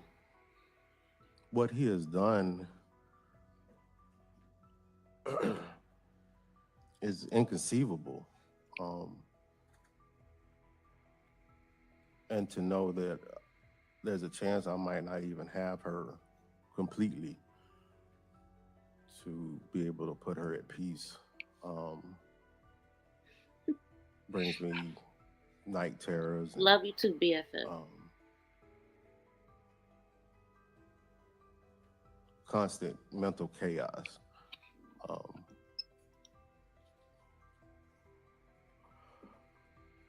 He has this.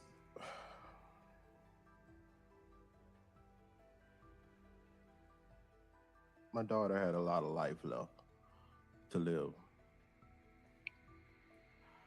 We talked a lot about her future.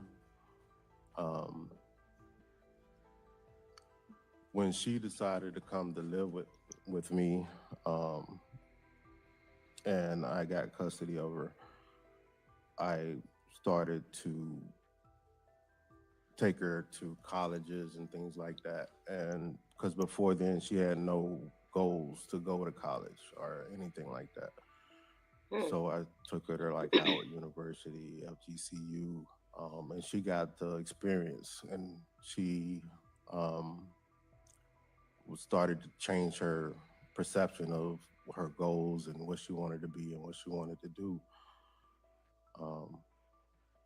She had so much life left to live, so many goals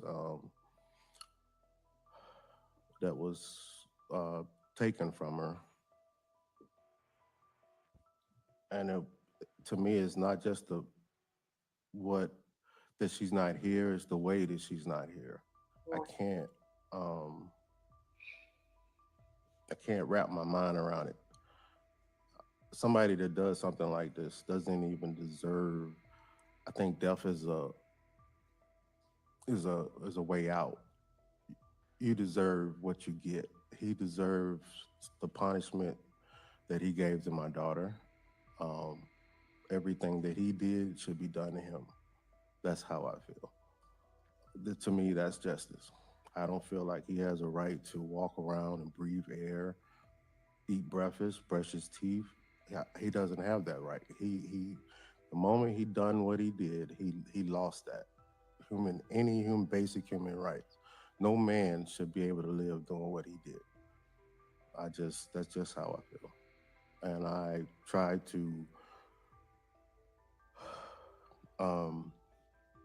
make peace because I am a man of God, and I try to do learn forgiveness. But I can't get past this. I can't.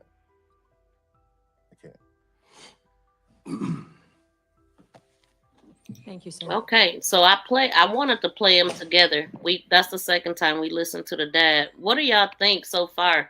The sister did a very, very good job, and I'm concerned about the mother. I hope that she's okay. I seen her limping and all that stuff out. She don't seem like you heard the daughter say that she's had to grow up faster because nobody has the strength. She's had to pick her mom up off the floor. Her mom, she looks very thin. Like from the beginning, she was already thin, but now she looks very frail. I hope she'd be okay, man. This is rough. No, I mean, just to imagine everything that they did to her, and that's a lot. That's a lot to deal with. It's a lot to swallow and be able to go on. I get what the sister is saying. Anytime she try to go do something fun and she catch herself smiling, she feel guilty because her sister can't do it. So sad. And again, y'all, this is all from today. We listen to what this guy gonna say.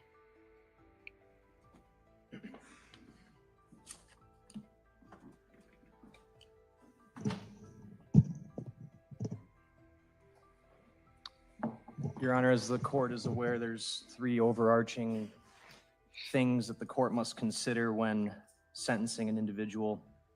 The first would be the gravity, the seriousness of the offense. The court also has to consider the defendant's character, and the court has to consider the need to protect the public.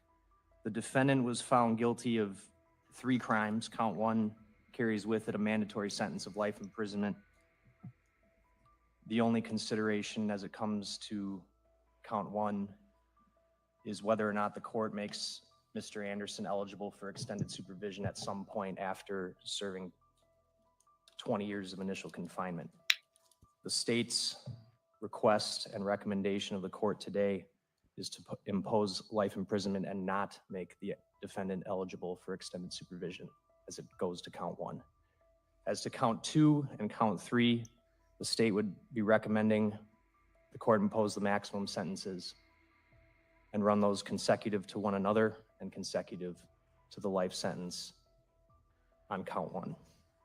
To begin with the seriousness of the offense, obviously the court was here for the jury trial. I want to just highlight what I think the most important things were as it relates to what considerations there are today at sentencing. On April 1st, 2024, Sade Robinson went to work at Pizza Shuttle like it was any other day. She had that job for a while. The day began like any other day. She left her apartment on Commerce Street, went to work, and then later on in the day was texting with the defendant, and they agreed to meet up after she got off work around 5 p.m. They went to Twisted Fisherman. They were there from shortly after 5 p.m. to 6:30 p.m. And then they went to Duke's on Water, Sade driving them both in her Honda Civic, and they stayed there until about 9 p.m. They left Duke's on Water. They went to Maxwell Anderson's house at 3161 South 39th Street. Again, Sade Robinson driving her 2020 Honda Civic, and they remained in his house for several hours. And what we know is that while at his house, Sade became incapacitated. I want to say, pay attention to what he's saying. If he go back through all of it, where he talks about how they tracked him and all of that stuff, like I said, this is a case that clearly wasn't a cover-up, even though to me, some things happened in the beginning that shouldn't. The selling the house, the selling of the house and them waiting, it seemed like it was like 11 days. It was a little bit before he was arrested. It wasn't right away. Let's pay attention though, because like I said, this case shows you all the technology that they have. And then she had the Life 360 app. So all of the investigations is done, a lot of it, most of it is done through the cell phones and that Life 360 app.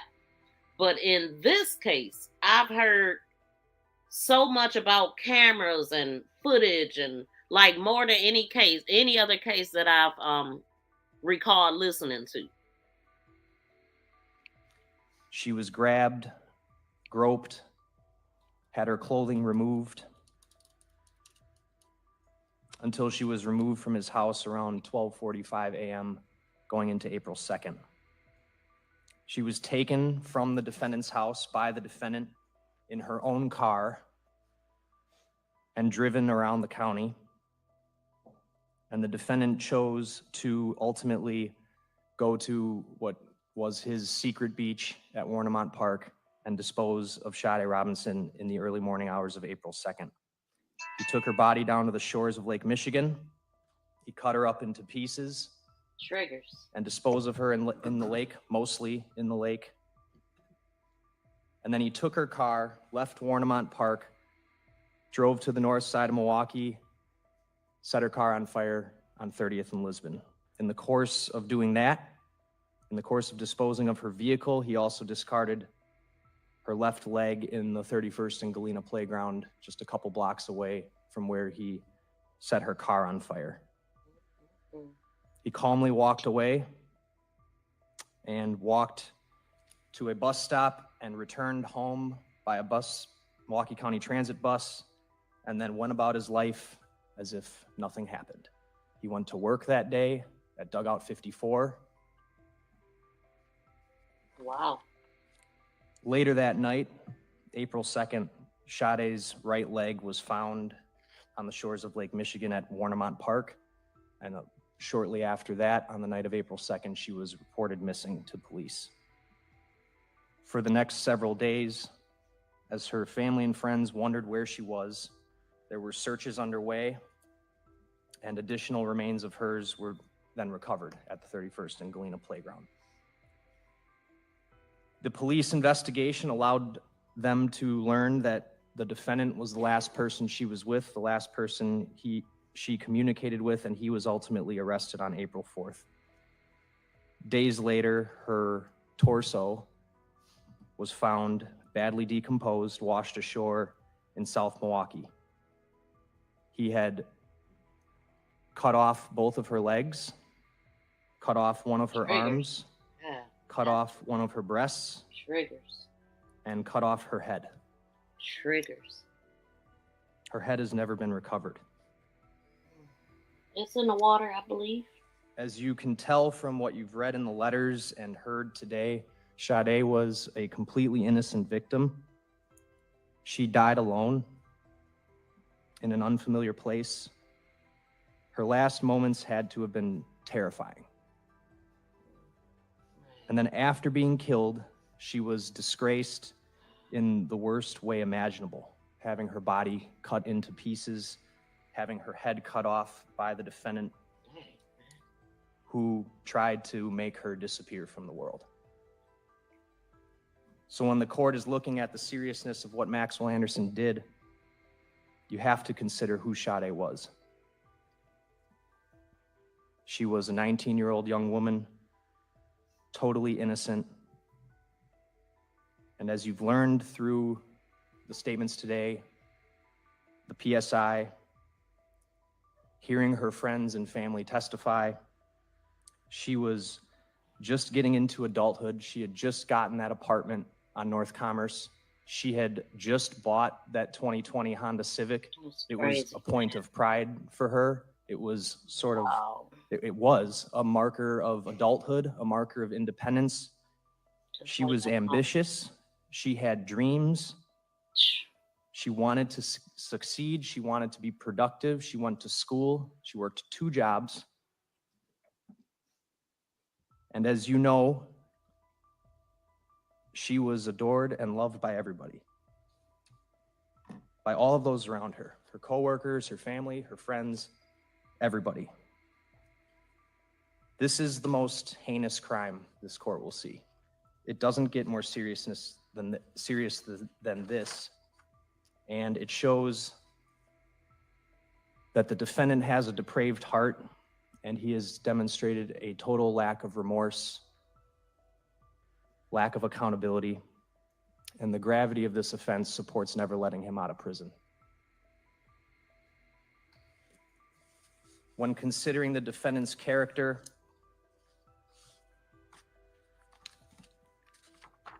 we look at, for one, his criminal record.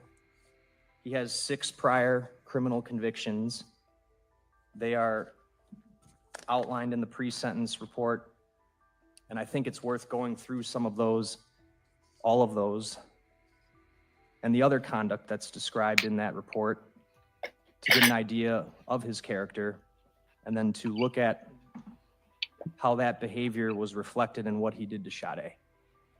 In 2014, he was convicted of a disorderly conduct, domestic violence incident. There was a read-in charge of disorderly conduct. This incident involved a domestic disturbance where he became violent during an argument with his mother. He damaged some property, pushed his mother, got into a physical altercation with his mother's fiance at the time, and it resulted in that person sustaining an injury, and Mr. Anderson himself sustained an injury during that. He was convicted, as I said, of disorderly conduct, and he was given a fine. In 2015, He was charged and Absolutely, convicted with Mater. another disorderly conduct, domestic abuse crime, criminal damage to property, and misdemeanor witness intimidation. There was another charge of criminal damage to property dismissed and read in. This incident also involved a domestic disturbance, this time with his grandparents, where he again became violent, threw things around, punched a hole in the wall, broke a phone. When his grandparents tried to call the police, and then he left. This time he was placed on probation and fined. He was discharged from probation. I remember hearing about these charges, but I don't think I knew who the people were. And this is exactly what I was reading. So his mom and grandmother, wow. On women. Fast forward to 2020, he was convicted of disorderly conduct. He had a dismissed and read-in count of misdemeanor battery. This incident involved the defendant beating up a man on Wisconsin Avenue when the man purportedly tried to intervene in an argument between the defendant and a female that the defendant was with. There was a video taken by a bystander that showed the defendant on top of the victim, hitting him with a closed fist in the head while the victim was on the ground trying to protect himself. Ultimately, again, he was convicted of disorderly conduct. He was placed on probation. He had previously picked up an OWI first offense, and then in 2022, he was convicted of OWI second offense after being pulled over going 70 and a 30 after 2 a.m. He was given a breath test and came back at a .145, and during this incident was also cited for disorderly conduct for urinating on the interview room that he was taken to by police after his arrest. There is a 2015 incident mentioned in the PSI. It's not a criminal conviction, it's just an operating without a license forfeiture. And then the PSI also brings about this 2010 incident where he was caught at what appears to be an underage drinking party, and after being detained became belligerent, vulgar with police, urinated in the police vehicle that he was put inside. Since being arrested for this case, he has been in the Milwaukee County Jail. Pissy There have drunk. been numerous instances of misconduct while in the jail. Some of those are talked about in the PSI as well. I was provided with approximately 21 incidents of disciplinary infractions during his time at the jail, usually involving verbal abuse to jail staff, name calling, non-compliance with the rules. There was one incident of him defecating on himself during transport after one of the days of the jury trial. What? And another incident where he had apparently damaged some property, an electrical box, in the jail. Wait a minute. Generally, his behavior while he's been in custody for this case at the jail, he's been a nuisance. Really? Look like a nuisance. What I think is important to take away from all of that is that this was not an isolated incident of violence. He has demonstrated in the past that he is capable of acting violent. He ain't take none of them out. But I think what speaks most to his character is the depravity of what he did in this case. I think all of that shows he has a violent, dangerous character and also supports this court not giving him an opportunity at extended supervision. As far as the need to protect the public, it simply couldn't be higher here. As I stated, this is the worst kind of crime there is, done in the worst way, leaving a family and a community shattered and distraught. And the public needs to be protected from this type of behavior, and life imprisonment guarantees that. This incident had, as this court is aware, a tremendously negative impact on the community at large, on the public. The public was completely shaken by this. Members of our community, young women in particular, deserve to feel safe, deserve to feel like they can meet new people, go on a date, and not fear for their safety. And he took that sense of security away from countless people, and he does not care. The last thing I would highlight is the impact on the victim and the victim's family. Anytime there is a loss of life, it's going to have a tremendous negative impact on a family. But what happened to Sade Robinson was not just tragic, it was an unconscionably vicious act of violence that violated her dignity. He had her unconscious, was grabbing her, groping her, removing her clothing. He killed her. He then cut her body into pieces and sought to have her disappear. It was simply evil and heartless behavior. Can y'all smack the thumbs up, please? I would greatly appreciate that. Thank you, Mouthpiece. Of course, he an alkie. He looked like a slowie for sure. He definitely looked like he could be in a mental hospital or he takes some type of meds for being snail-like. But I'm happy they got him, though. Join Sleuth Nation membership and become a sleuth for special members emojis, special badges by your name, and sneak peek videos. Join.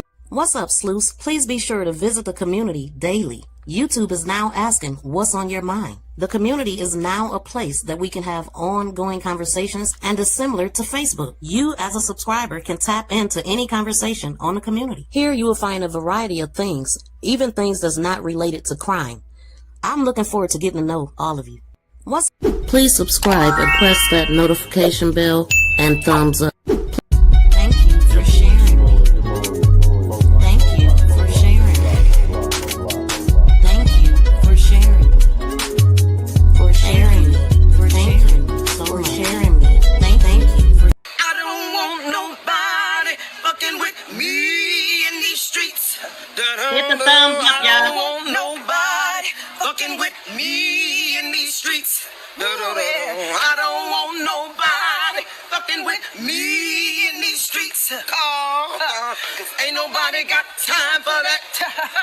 Ain't nobody got time for that. Ain't nobody got time for that shit. I stand on business. You drop me somewhere, I stand on business. You drop me in your hood, I stand on business. I've been stand on business. I stand on business. You drop me. All right. Thank you to the people that did hit the thumbs up, but it wasn't enough. And anytime a child is lost, a family obviously is going to grieve and going to suffer. I'm about to go live on my other channel too, talking about, see what's going on with Donald Trump, because I ain't tapped into that in a minute. But in this instance, that loss of life was compounded by the brutality and the viciousness of what he did to her body after she was dead. And to add to that horrible reality of what they had to hear happen to her, they also have to live with the reality that her entire body has not been found. Her head, to this day, remains in an unknown location. And the fact that her head remains in an unknown location inhibits their ability to find peace, and it inhibits their ability to believe that Sade has found peace wherever her soul may be. And he's the cause of that. When you consider what her family went through, on top of losing a loved one, they had to deal with the agony, which was bolstered by the fact that they didn't know where she was missing, or what happened to her. And meanwhile, he's continuing on with his life as if nothing had happened. And all any parent or friend or family member would want to know in those moments is that their loved one is safe, or that they just want to know where they are. And it was and continues to be torturous to their family, to Sade's family, because they don't have that answer as to where all of her is, where her head is. And still to this day, there remain unknowns that will likely forever haunt them. And the family can't even say goodbye to her because part of her is still out there somewhere. And he's shown no remorse for what happened. He has not accepted responsibility for what occurred. And his failure to accept responsibility has further caused the victim's loved one pain pain and reinforces his heartless character, which we've already discussed and which the court must consider here today. Again, simply put, there is no more depraved of an offense that this court could see. The defendant murdered Sade, tried to rid the world of her being. It's the worst behavior any human can engage in. It shows he has no morals, no sense of dignity, no remorse, and there's only one sentence that is suitable for that kind of violent and evil behavior, and it's imprisonment for the rest of his life. Thank you. Defense. Thank you. We'd have Maxwell's father, Steve Anderson, start by making us saying a few words. Matthew, father.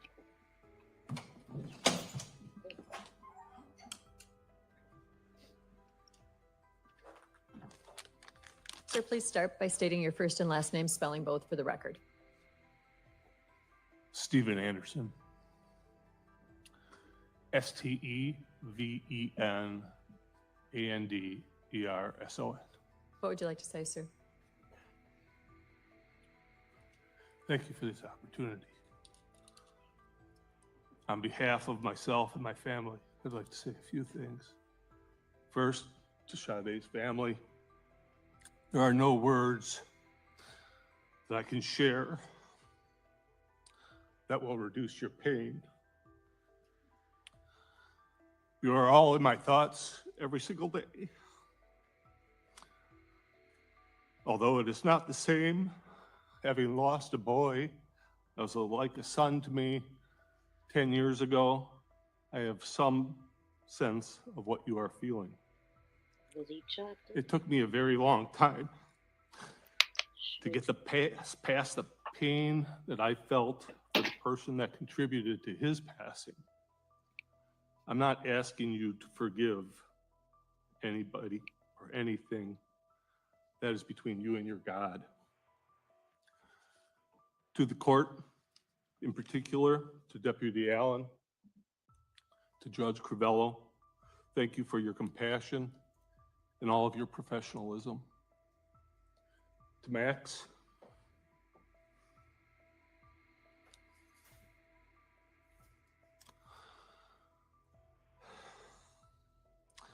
we want you to know that we love you and support your plan for self-improvement.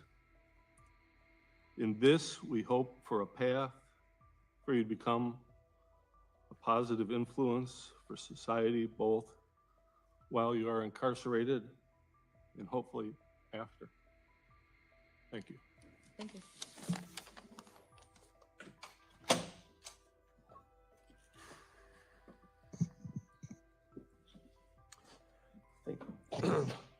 Thank you, Judge.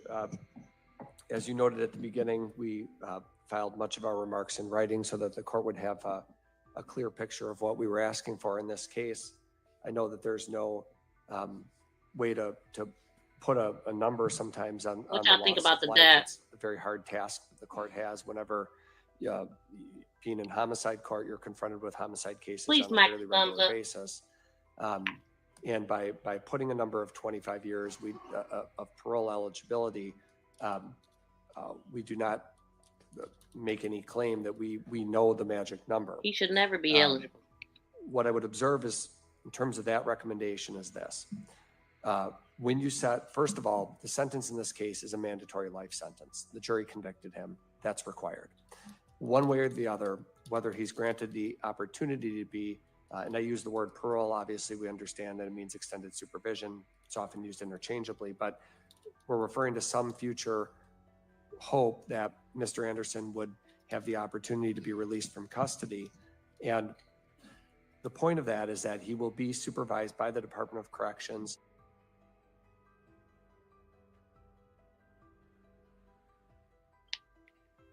Wait, is that tears coming out of Matthew Anderson's eyes?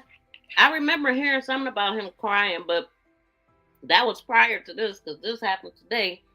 Oh, so I guess his dad touched him, because he damn sure don't care about her. For the rest of his life, no question about it. And he has been in custody now, obviously for over a year, in solitary confinement, which is about as horrible I think his dad talking and crying touched him. of a condition as a person could ever be confined in. There are basically the unit of the jail, the unit of the jail that he's in is one where there's mental health patients, there's people who are going through substance abuse withdrawals. And so it's a torturous way to exist. Obviously, there are very real safety concerns that Max has going off to prison. We've, I think, expressed. Wait a minute, did he just use the word torturous? That's a torturous way to exist. When he actually tortured someone and her head is still missing, and you expect for somebody to feel bad for him. Who cares what he going through? People in mental, like, he the craziest one in there. Did y'all just hear the man say that he was causing havoc in there? Being a menace, being an a-hole that he is? He should have got help if he needed help. He didn't have to do that. He did it, and he did it to a black woman. Because he wanted to. He wanted to take somebody black out. That's what he did. And his ass deserved to be in prison for the rest of his life, however the conditions are, sir. To the court that is a real consideration, because at the end of the day, this is not mob justice in this country. Right, under people have the right to a trial. They have the right to the evidence to be presented, the right to be represented by lawyers, and the right to test that evidence, and the jury returned the verdict that it returned. And it's your job to determine the sentence. But I want to emphasize that whether you agree with our recommendation, the state's recommendation, or something in between, no matter what it looks like, Mr. Anderson is going to be saddled with this conviction and the supervision and the incarceration for the rest of his life. As he sits here, I struggle to wrap my mind around some of the case, just like everybody else. We heard the evidence. We sat through the trial, and I certainly appreciate the state reciting it again today, but I don't think any of us have forgotten it. And as you read in the pre-sentence report, I'm not going to get into the details of it, but you read Mr. Anderson's version of events. He maintains that he didn't commit the crime. And you can place whatever weight on any sentencing factor you want, obviously, but that's his position. The jury reached a different verdict, and so for purposes of my presentation, I don't think it's wise or useful to parse through the testimony and point out what I think are points of reasonable doubt. The jury rejected that, and they returned the verdict that they returned. What I would say is that when you read through the character letters that were filed by Max's family, and I listened to the remarks from Sade's family as well, beautiful remarks by some of her family members, and the character letters were beautiful as well. But so were the ones on Mr. Anderson's side. Every person who has known Max throughout his life, every one of these character letters speaks to a history and a background that wouldn't suggest that something like this would happen. His mother describes how when she would come to visit him, he had adopted dogs, how they were well trained, how they were obedient, how he talked about wanting to work in a nonprofit center someday, his abilities as a chef, his work history, his imagination. And you go through the other letters that were submitted, his younger sister who had written a letter and talked about Max's intellectual talents and how he was a good student, how things came naturally to him, and how he was a good brother to her. A letter from the grandparents who were mentioned here as part of an earlier case, but his grandparents talking about their positive experiences with Max growing up. And that's the theme I think that exists here in all of the character letters when I read through them, that Max is, before he was taken into jail, before he was charged with these crimes, and before this incident took place, Max's character was generally positive. He's a high school graduate. After graduating high school, he went off to the Navy, served in the military for approximately 2 years. And I think there's obvious mental health issues in his background. I think that's clear. His mother talked about what she thinks was a traumatic brain injury that he suffered at 3 years Thank old. you, BFF. There's a We don't documented care. history of ADHD. Period. And you read during his military service the mention We that was don't made care. about the suicide attempt that happened in the Navy, where Max had Too tried to bad hang it was himself just an with an attempt. electrical cord. So Shit. clearly, there are He mental did health what issues to that wait deserve a damn minute. treatment. Hold And we on. know that prison is not the best He did environment what for a with the person to receive electrical treatment. cord? Describes how when she would come to visit him, he had adopted dogs, how they were well trained, how they were obedient, how he talked about wanting to work in a nonprofit center someday, his abilities as a chef, his work history, his imagination. And you go through the other letters that were submitted, his younger sister who had written a letter and talked about Max's intellectual talents and how he was a good student, how things came naturally to him, and how he was a good brother to her.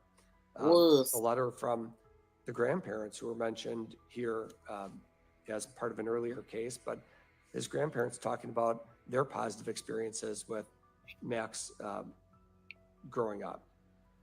And that's the theme I think that exists here in all of the character letters when I read through them, that Max is, before he was taken into jail, before he was charged with these crimes, and before this incident took place, Max's character was generally positive. He's a high school graduate. After graduating high school, he went off to the Navy, served in the military for approximately 2 years. And I think there's obvious mental health issues in his background. I think that's clear.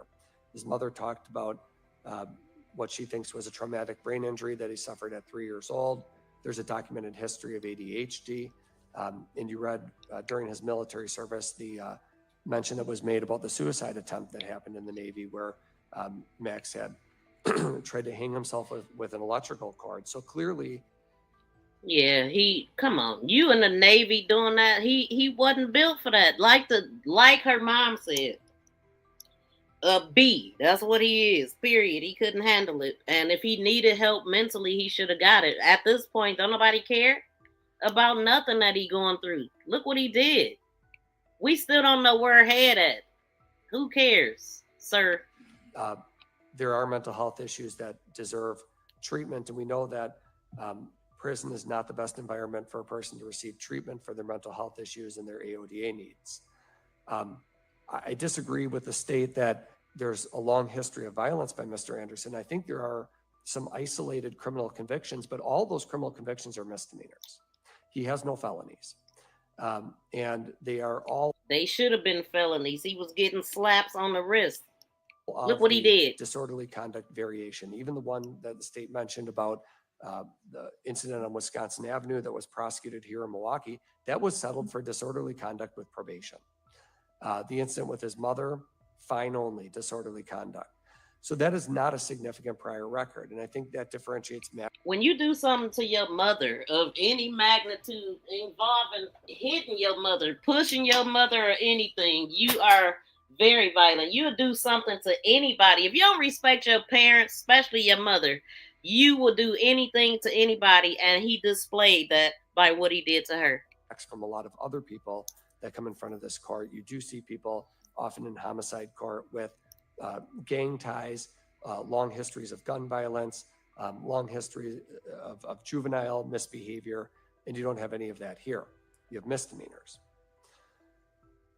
There obviously are AODA needs. I think all of these cases, if you look at the disorderly conducts that he's had in his background, every one of them basically involves either mental health or substance abuse. And I think that's a recurring theme that we see here and even saw a little bit in the trial. The copious amounts of alcohol that was consumed on the night with Sade, I think further underscores that there are certainly AODA issues here. Max's plans for the future, they're, I would submit, incredibly realistic given the circumstances that he's in here. He has continued furthering his education as one of his goals, writing books, continuing to learn foreign languages. So I think he does have realistic plans. And obviously the punishment that's been inflicted sitting here in the county jail in solitary confinement has been horrific. Really, there's been almost no human interaction. He sits in a cell all day. His human interaction is when a PSI author comes to visit him or one of his attorneys comes to visit him, but not even being able to have visits from your family, not be able to see people in a face-to-face manner other than the guards is truly horrible. And of course, the fear that we... Sade's head being missing is so heinous and horrible. Like, she can't do none of the stuff that he just mentioned. You know what I'm saying? We already know that. So we don't care what he can and cannot do. have of him being targeted in prison. We know that because of some of the publicity that this case has generated, and I know it's not a matter that this court can specifically address, but we would ask that as part of the judgment of conviction in this case, the court express no objection to the Department of Corrections choosing to house Mr. Anderson as they see fit. I know it's up to the Department of Corrections, but it is an important consideration in this case that even people who have been convicted of very horrible crimes, we are not a death penalty state. We're not a mob justice state, nor are we that way in this country. And I would hope that the Department of Corrections takes measures to keep Mr. Anderson safe. Keep him safe. The compass evaluation in this pre-sentence report is certainly not as bad as you often see. In fact, most of the, and that's an actuarial instrument that is done to evaluate a person by the probation department. And it's on pages 39 and 40 of the pre-sentence report.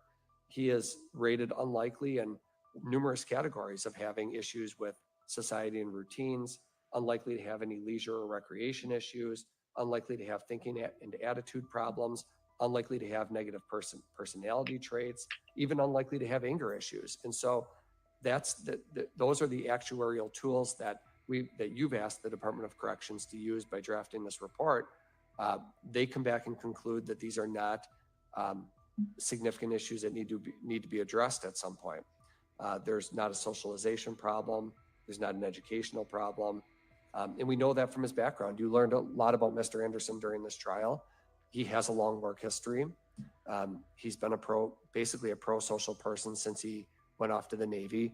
He's held a variety of jobs throughout Milwaukee. People have known him throughout the community. He's been a bartender. He's been a server. He's worked for an insurance company. And so he does have a proven work history.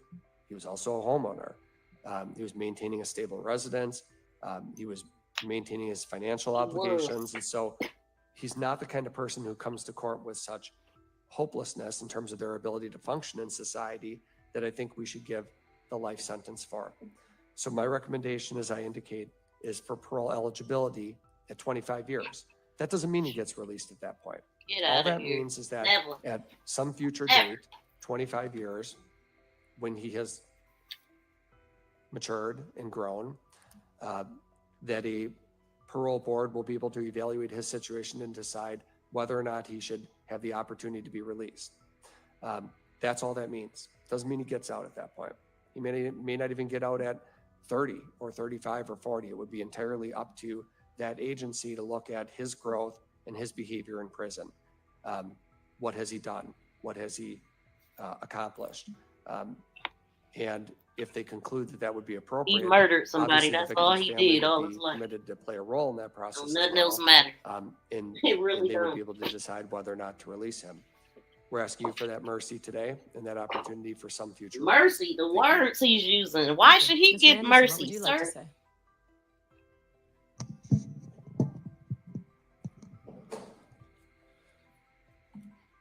I would like to start by saying that from the bottom of my heart, my deepest and most sincere condolences go out to Sade's family, as well as everyone else affected by this tragedy. That being said, Your Honor, I took this to trial without ever once trying to make a plea deal of any kind, because I did not commit these crimes. And so I plan to appeal my convictions, while I hope and pray that further investigations not only prove my innocence, but find and deliver true justice. Get your slow ass out of here. Anything else you wish to say? Shit. No, ma'am. Like, get out of here. So he wished them condolences, then slapped them down. So Pimp relative to slapping, like, sentencing, I have a job. And what my job is to do is to hold you accountable. That's to punish you. period. It's to protect society. It's to find a way that you never come back here again, to rehabilitate you. And it's to deter others from engaging in like behavior. At the point of sentencing, I have to look at different factors. I have to look at your past record. And I'll agree with the defense that the prior record on its face is not as egregious as many cases I see in my courtroom. Quite often you see a background filled with felonies and violence. But what I said was on its face. When you look at the record as it's worked through in the pre-sentence investigation, I'll agree with the state that there are some red flags that jump out at you that that show a level of violence that maybe it may have been a precursor. You know, when you look at the original case mentioned from Pewaukee from March of 2010, it looks like it's an underage drinking party. And when the officers come in, they find a bunch of people hiding, and they indicate they're about to do a search. And later there's people saying that they were being held in the home against their will. Kind of a weird comment to have on an underage drinking party. Ultimately, they find Mr. Anderson hiding behind an entertainment center. He's belligerent. He tells the police, "Fuck you. I hope you're proud to serve your country this way." He's then very coarse, and his comments are obscene. She didn't say F you. He then urinates in a police vehicle and calls a female police officer a cunt. What are we doing? Then we have the 2014 case. Wait, hold where on. That involves the mother. Did he where piss officers are in another dispatched car? to a- Wait a minute. I missed what she just said. Hold on. Did he piss or poop in another vehicle? Sir, you know, when you look at the original case mentioned from Pewaukee from March of 2010, it looks like it's an underage drinking party. And oh, speaking of underage drinking, Sade was 19. Okay, and they went to have drinks at both of them places. Like, and then the first place they went to, they ate and had a drink. The fishermen. Then they went to Duke's on Water and continued to drink and hang out, is what they said. So did anybody get in trouble for her drinking? Because I'm curious to know, was she ordering alcohol or not? If I had to guess, I would say yeah. when the officers come in, they find a bunch of people hiding, and they indicate they're about to do a search. And later there's people saying that they were being held in the home against their will. Kind of a weird comment to have on an underage drinking party. Ultimately, they find Mr. Anderson hiding behind an entertainment center. He's belligerent. Wow. He tells the police, "Fuck you. I hope you're proud to serve your country this way." He's then very coarse, and his comments are. Well, did they slam him to the ground and stand on his neck or any of that? I bet they didn't, because he continued. Obscene. He then urinates in a police vehicle and That's what I calls a thought. female police officer a cunt. Inappropriate.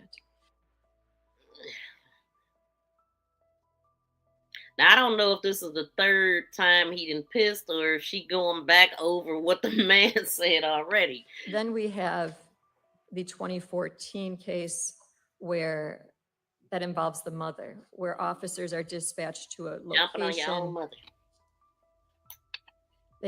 They enter the home, they see, they make contact with the mother. She indicates that her son was in the kitchen. Officers approach, and the response is, "What are you going to do? Shoot me?" And he runs out the door. He then jumps into his mother's vehicle and apparently steals the mother's vehicle. Wait a minute, hold on. And drives off. Wait. The mother approach, and the response is, "What are you going to do?"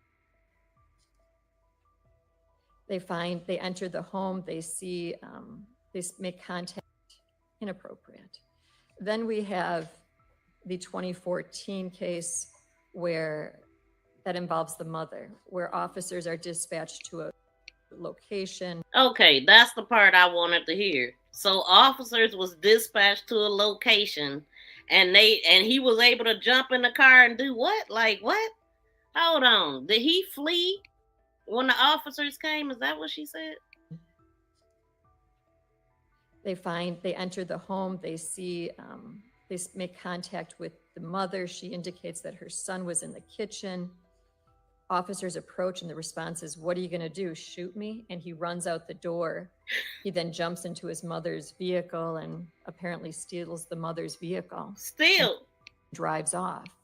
So he drove off. Okay. Now, if he was black, they would have fired at the car. They would have tackled him even before he got out the house. Like, come on, man. What you gonna do? Shoot me? And then tempted them to do so. That's what you call privilege. And that's why he continued to do what he was doing, because he wasn't getting enough punishment. Did they chase him? What did they do? Just let him run? He'll be okay. Get out of here. A danger to society. A danger to his own parent. The mother indicates that when she returned home from work, he was acting strange. He was sweating profusely. Yeah, he argued, he punched a vase, he caused it to fall to the floor. She calls her ex-husband. He pushes the mother into a room and shuts the door. He prevents her from exiting. He then breaks the phone. He's continuing to scream and yell and throw things, at which point she calls the police. Ultimately, what we find is that he returns to the residence. He gets into a physical altercation with Mr. Foos. She's informed that he had crashed her vehicle into the deck at the rear of the residence and fled on foot. Yeah. Ultimately, we find that the mother's fiance confronts Mr. Anderson and he throws that person to the ground. He's able to get back in the house and to prevent Mr. Anderson from getting in.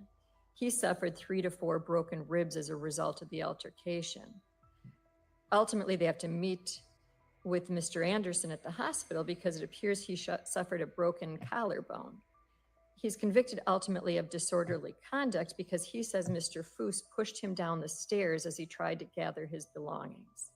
It's interesting when you see Mr. Anderson's comment about that because he just says that Mr. Foos just poked him.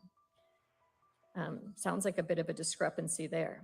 Then we go on and we find the issue with the grandparents. And the grandparents call the police and they say that he needs someone to talk to about his mental health and that he's smashing a glass in the sink, causing it to break. He goes in the basement, he punches a hole in the wall. He breaks the other phones. They have to go to a landline at a neighbor's, ultimately to call the police.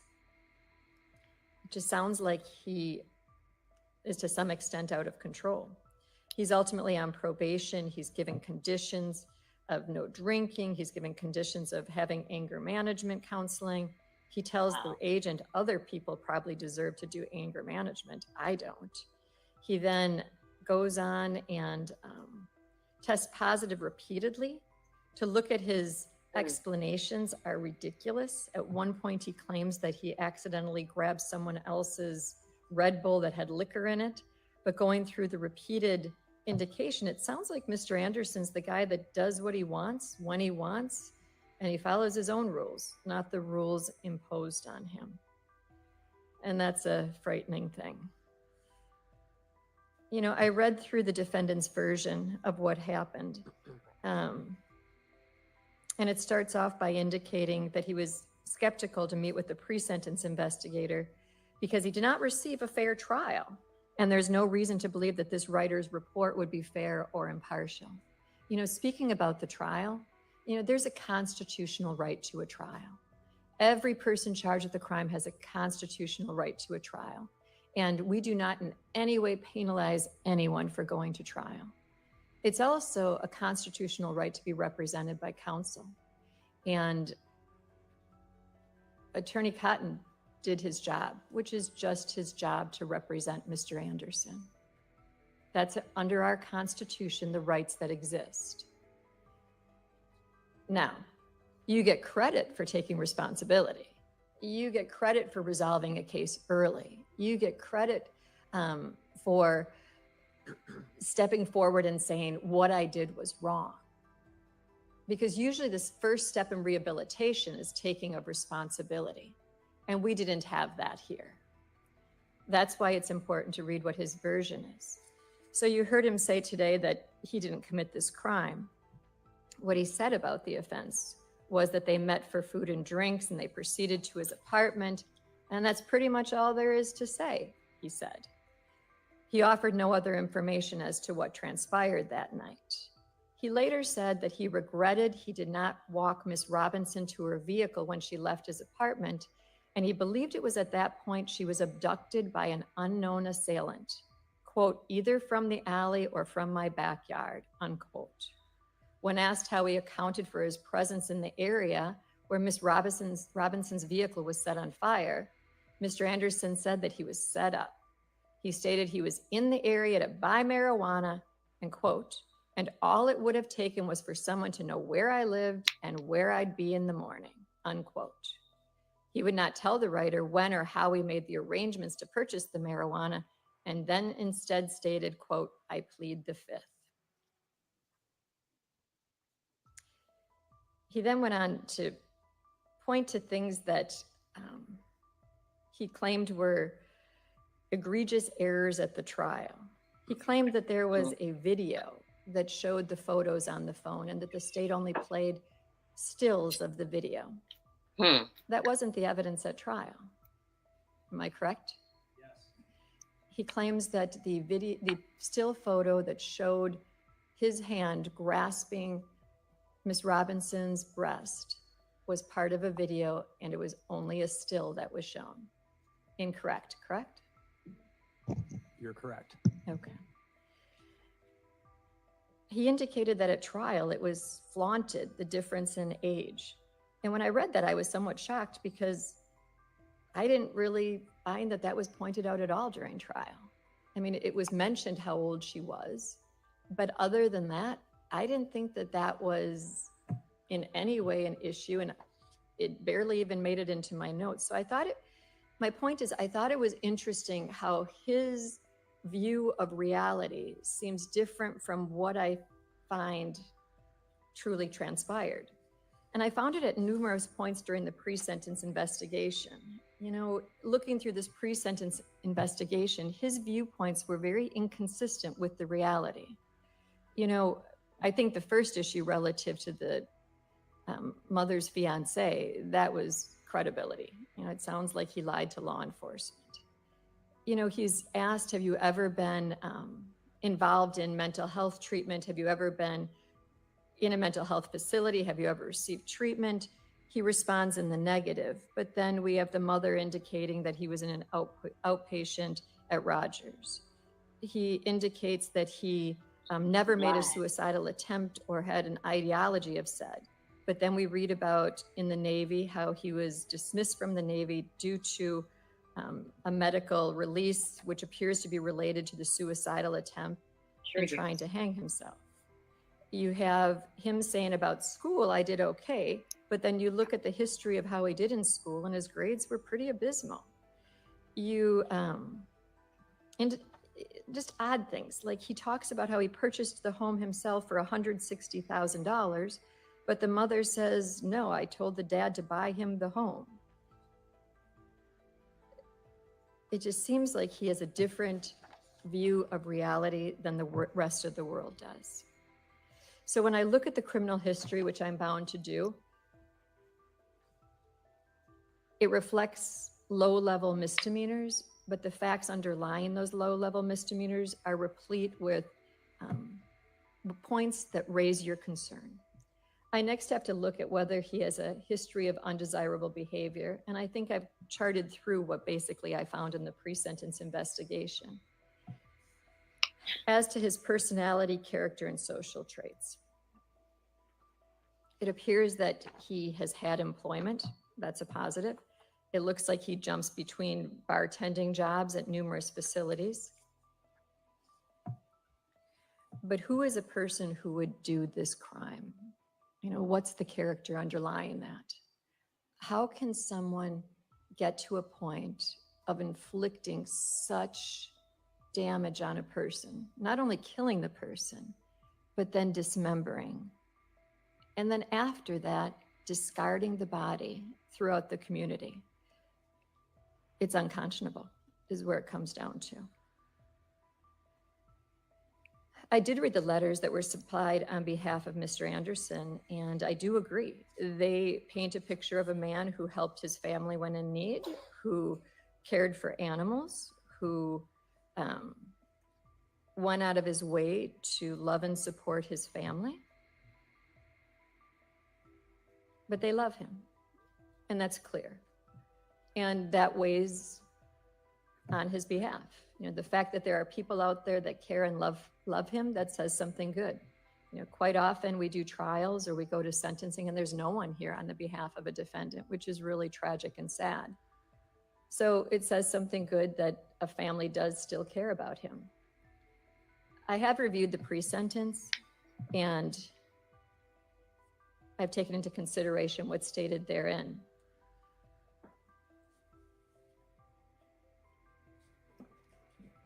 I have to look at whether you're remorseful, and I don't think you're remorseful in any way. I don't think that you don't care. Have gotten to the point of taking any form of responsibility for what transpired. You know, the investigation that was conducted in this case, it was a dedication by numerous law enforcement officers to work tirelessly to put together the pieces to determine exactly what happened underlying this matter. You know, I do think that jury trials, they do re-victimize the victims. You know, it's hard to sit and watch a trial. It's hard to see the details. And it's hard, you know, not even to have known Miss Robinson, to wipe from my mind what you saw during that trial. And I didn't love her. I didn't know her, but you did. And that's a hard last thing to have in your minds. So I do understand how trials do re-victimize the victims. So when I look at the character of the defendant, I find the character wanting. When I look to the severity of the offense underlying this matter, I do sit in homicide court. And I can tell you on a daily basis, you don't understand why things happen. You know, almost every case, the victims come in and they want to know why. Why did it happen? Why did you have to do this? Why did you have to get to that point? And more often than not, there's no answer. We never know. It never makes sense. There's never do you walk away and say, oh, I understand why that transpired. It just doesn't happen. I can also tell you that, you know, I've read through all these letters and they talk about give us justice, right? Give us what's due. But I can't give you justice. There's no way you will walk out of here, no matter what I do today, and high five each other. There's no way you walk out of here and you say justice is served, because justice would be having Miss Robinson back to you. Justice would be having her with you for the rest of your lives. And you never get that. You know, to hear about her, she was an innocent victim. You know, she was a girl that I would hope all young ladies strive to be. You know, to hear about working 2 jobs to reach her goals, to be going on for schooling and further education, but then to hear about how much she was loved in the community by almost everyone that touched her. You know, it was interesting to go through the letters, because I got the letters that were from who I expected, you know, the mother, the father, the sister, the loved ones. I also got a letter from the real estate agent that worked with Ms. Scarborough. I got a letter from citizens. And I can't tell you, I really debated whether or not please smack the thumbs up. share this, but there was a letter from a citizen that doesn't know Ms. Robinson, never met her. Mm-hmm. And this is what he said, or she said, I don't know. The person signed it as Stargazer. In pertinent part, it says, Sade Robinson was not a torso. She was not evidence. She was a full, living, radiant human being. She had dreams, plans, and a future she was building with pride. She had people who loved her and that still love her. more than words can hold. And she had a right to live, to breathe, to laugh, to grow old. That right was stolen in a way so vile, so deliberate, that it tears at the fabric of what we call humanity. You, Maxwell Anderson, didn't just kill her. You carved her, and you discarded her like garbage. And you tried to erase her body from this earth piece by piece. Try. And for what? Not even you had the courage to say. You sat there in court as if you were a man. You didn't snap, you planned. You didn't panic, you dismembered. And still you offer no answers, no remorse, no ounce of dignity that you stripped from her. But here's what you couldn't take. You could not mutilate her soul. You could not silence the scream of justice. You could not prevent an entire community from rising up in Sade's name. We know who she was. We know what she could have become, and we will not let your darkness define her. To the family, there are no words that can hold the weight of your pain, but I need you to know we see you. We mourn with you. We love you. You have the right to tears. You have the right to rage. You have the right to every ounce of justice this system can give. May you feel her arms in the wind. May you hear her laughter in your memories. May you know that she did not die forgotten, she died loved, and we will remember her always. Maxwell Anderson, you are not the center of this story. She is, and she will always be. Sade Robinson lives on in light, in truth, and in love. And you will be remembered only as a man who tried to destroy something beautiful, but failed. I thought that was beautiful. And I think that it shows the impact that this had on the community. That took time and effort and thought. And I think it put together a lot of what the community felt. So going back to what I need to look at. In formulating a proper sentence, I need to look at the character of the defendant. I need to look at the severity of the offense. To take away a child is horrific. You wouldn't wish that on anybody. To have a child not outlive the parents is a horrible thing. But not only did you extinguish her life, but you hid it, and you hid her body to be found. And I can only imagine every time a news report, every time something clicked that another body part was found, how it had to just re-victimize this family, how it had to just every limb be like another shot to their soul. I can't imagine how horrific that had to be. And yet, I wonder which was worse, the not knowing in those first days where she was.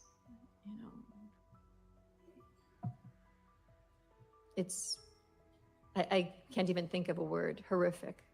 It's beyond imaginable for a parent to think of not being able to know if your children are dead or alive, and then to learn that they were dismembered and disgraced to the extent that this poor girl, her body endured, unacceptable, is beyond understanding. Unfreaking acceptable. So the severity of the offense, I'll agree. It's definitely at the top of some of the worst homicides I've seen in this court. Looking at the impact on the community, I read that letter because I thought it stated to a great extent what we're here about. What my job is to do, it is to hold you accountable and to punish you. It is also to protect society. And that's about how do we figure out if at some point you're redeemable? How do we figure out if at some point you will change your mindset? You will get the therapy and education to be at a point where you will be safe to have in the community.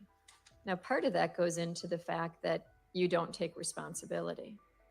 You know, I listened to the evidence. I watched what was introduced during the course of the trial.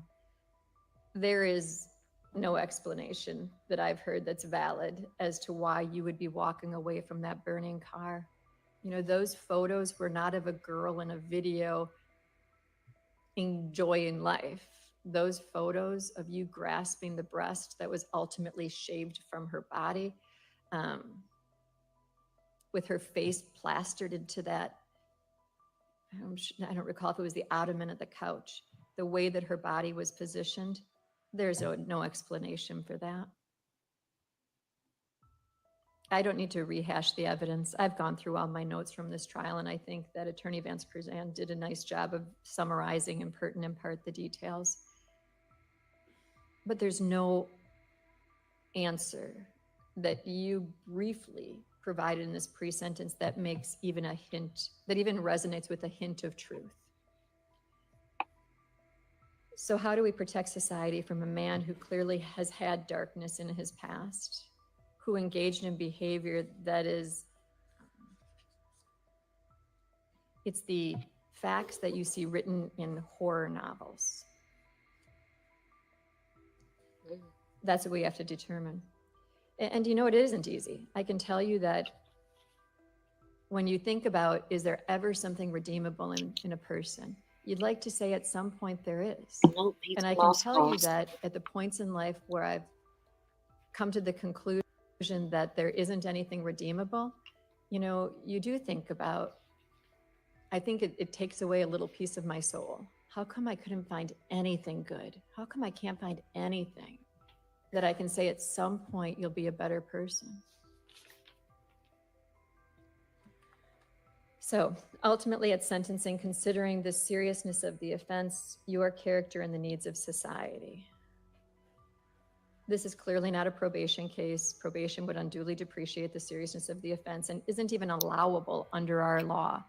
You are sentenced to a term of life imprisonment, and that is what the penalty is for a jury of your peers ultimately coming back and convicting you on first-degree intentional. In this case, I didn't see a restitution request. We are asking for a restitution hearing, and we've pre-selected a date. Thank you. We'll be setting restitution off to be determined at a later date. Relative to this matter, I have considered the seriousness of the offense. I have weighed your character, and as I've indicated, I find it wanting. I've also reflected on the needs of society, and are you a good risk? And sadly, you're not. As to my sentence, relative to the nature of the offense, you are not eligible for challenge incarceration. You're clearly not eligible for any substance abuse programming. Restitution will be determined at a later date. You do need to submit a biological specimen to the state crime lab and pay the surcharge thereof. You do have the right to appeal, and if indigent, you have the right to the assistance of the public defender. What you need to understand is that a notice of intent to pursue post-conviction relief must be filed in the trial court within 20 days after sentencing for your rights to be preserved. You have been convicted of a felony. You may never possess a firearm. If you do, you're looking at 10 years of imprisonment, a $25,000 fine, or both. You may not possess body armor at any time in the future. If you do, you'll be subject to 15 years of imprisonment, a $50,000 fine, or both. You cannot vote in any election.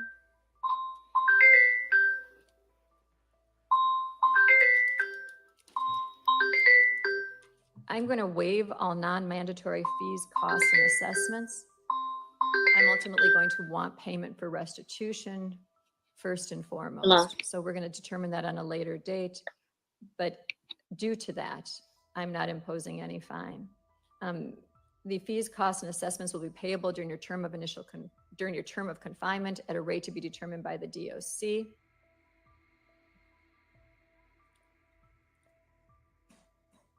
Pretrial incarceration credit. I'll get that information to you. Okay. So relative to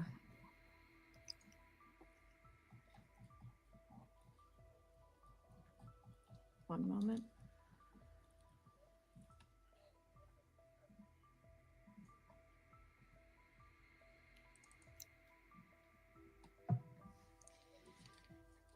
Count 3. arson of property other than building. That's a Class I felony. On that offense, you are looking at a fine of up to $10,000 or imprisonment for not more than 3 years and 6 months or both. Relative to that matter, the maximum is 18 months of initial confinement and 2 years of extended supervision. I am imposing 18 months of initial confinement and 2 years of extended supervision.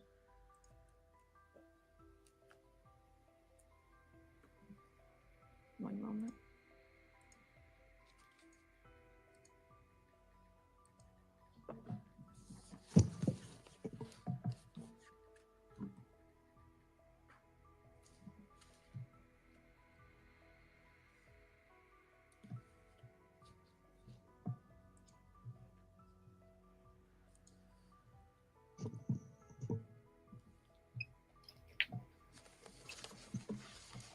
As to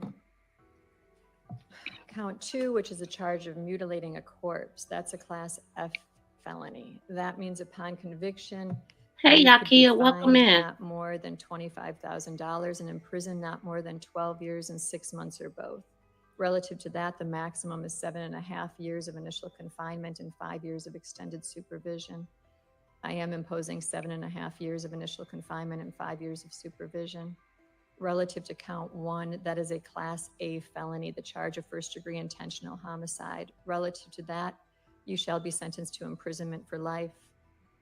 And relative to this matter, weighing all of the factors that I must, looking at the Galleon factors, considering your character, the severity of the offense, and the impact on the community, where you stole a truly shining light is what it sounds like. I am ordering that you will not be eligible for extended supervision. Counts 2 and 3 are consecutive to count 1. The date for the restitution hearing will be September 4th at 10:30. Have you Rest determined? in piss. Excluding today's date, 484 Since he days. like peeing I all will over the provide you place. with a written explanation of the determinate sentence for your review. State, what have I failed to address? I think that's everything. Defense, what have I failed to address? Nothing further. Celeste? Nothing, Judge. One moment, and I'll give you a copy. Sounds good. Kind of interesting how she went over everything. I don't know if I ever remember all this about a suspect, hearing their history so extensive like that. He don't care at all. Still talking about he ain't do it. So he'd never tell where the rest of her is. Is there a printer in the paper? Is there paper in the printer? Where did she meet this dude? It's a lot that we didn't go over, obviously. I'm gonna have to still are y'all interested in looking at more of this case? The silent people in the bushes, please smack the thumbs up. Well, all y'all quiet. Y'all is too quiet. Okay, so I think that is it over? Pretty much.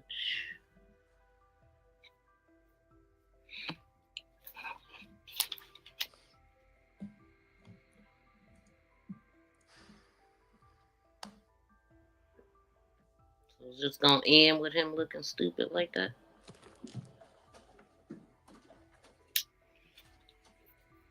So one thing that I noticed with this case, like I said in the beginning, they have so much information with that 360 app, and I'm gonna go over some of the times. So what I'm looking at is they said that they were at the Twisted Fisherman from 5:15 to 6:24. And then from there, they went to Duke's on Waters. They went to Duke's on Water from 6:34, or from 6:30 to 9:04. So what I'm looking at is just all of these times. I mean, it's so impressive because I haven't seen this. But so they left the Duke's on Water at 9:04, and by 9:25 or 9:24, they were at his house. By 11:24, he was coming in and out of his side back door. So he had already unalived her within that time. They was there. They said that they seen them coming through the alley to get to his house at 9:24. And by 11:24, he was coming in and out the door from 11:24 p.m.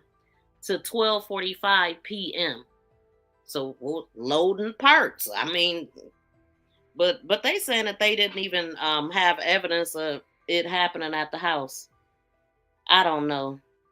That's wild. How could they not? Then they said a video across the street from his house showed silhouettes upstairs. They could see him moving around upstairs the whole time that he was there up until leaving out of the door at 11:24 or 12:45 is when they left. And from that time, I'm telling you, they tracked this dude's every movement. He used her car to smash through the gate of the Cuda House, the water house department, pump house.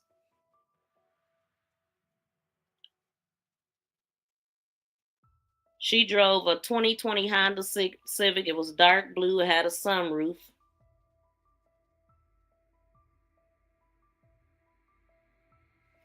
Okay, and then let me see. The phone was there.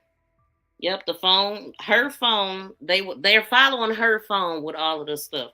Her phone was at his house to 12:45. That's when they moved. And also they said that he lived in a duplex. I didn't know that either. At 12:45, Sade's phone, her movements was tracked. They traveled to various places for 3 hours. He traveled to various places with her and her body in that car for 3 hours, dropping them off like he was. And with this evidence, they were seeing him do a lot of this stuff. He described it as following a trail of videos. So what I'm pointing out here is when it's not corrupt, they have this information. When it's corrupt, they don't. Suddenly, they don't have anything. When we know, sitting at a red light, sitting at lights, you see the cameras. So I will suggest that everybody get a dash cam these days because it's a lot of racism going on. Everything that we went through, and also the 360 app is a good app to have.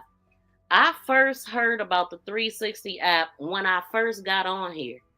And when I first got on YouTube, it was July of 2015. July of 2020. And I was covering a case with this girl, her lady. Her name was Ashley or April. What is her name? Ashley. Her name was Ashley. I want to say, her name was Ashley. And she was driving in a car. This is my first time ever hearing about the app, period. I never even heard of it. But she was on the highway, her and her friend, they was coming from a club or whatever, and she was dancing in the car. They having a good time, vibing, all that. Her phone fell out the window. She was on the highway. It fell out the window. Her mother got an alert because she had the 360 app, because you can set that app to where if you in an accident, it picks you up. It says that it was a crash. And so her mother was aware that something happened. So what happened, she dropped her phone out on the highway, and then she decided to go get her phone. And you know it's dark. When you're on the highway, you're not expecting to see a human run across the highway. And that's what she did, and she got hit. And her mother was notified at that moment. So it's a good thing because they'll know, like, if you drop your phone, or even it has something called SOS where you can, if you feel threatened, it'll send notifications to everybody in your circle to let you know let them know that you in danger or whatever, or you know that you don't feel safe.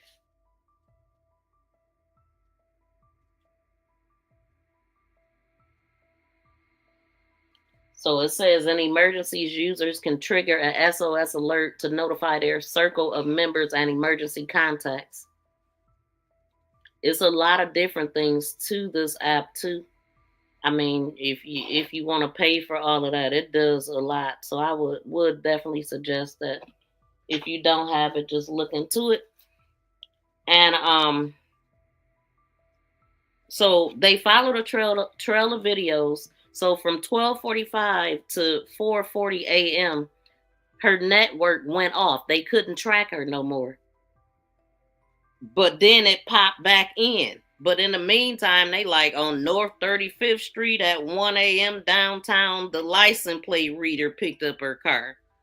River West neighborhood until 2 a.m. The cameras captured that. They was on Capitol Drive after 2 a.m. The cameras caught that. He doubled back on eastbound and the cameras captured that, caught him. They knew he got on the interstate. They knew what exit he got off and where he ended up at. He exited on highway. He exited off the highway near College Avenue. From there at 2:45, he went to Warnermont Park, and a trail of cameras captured him there.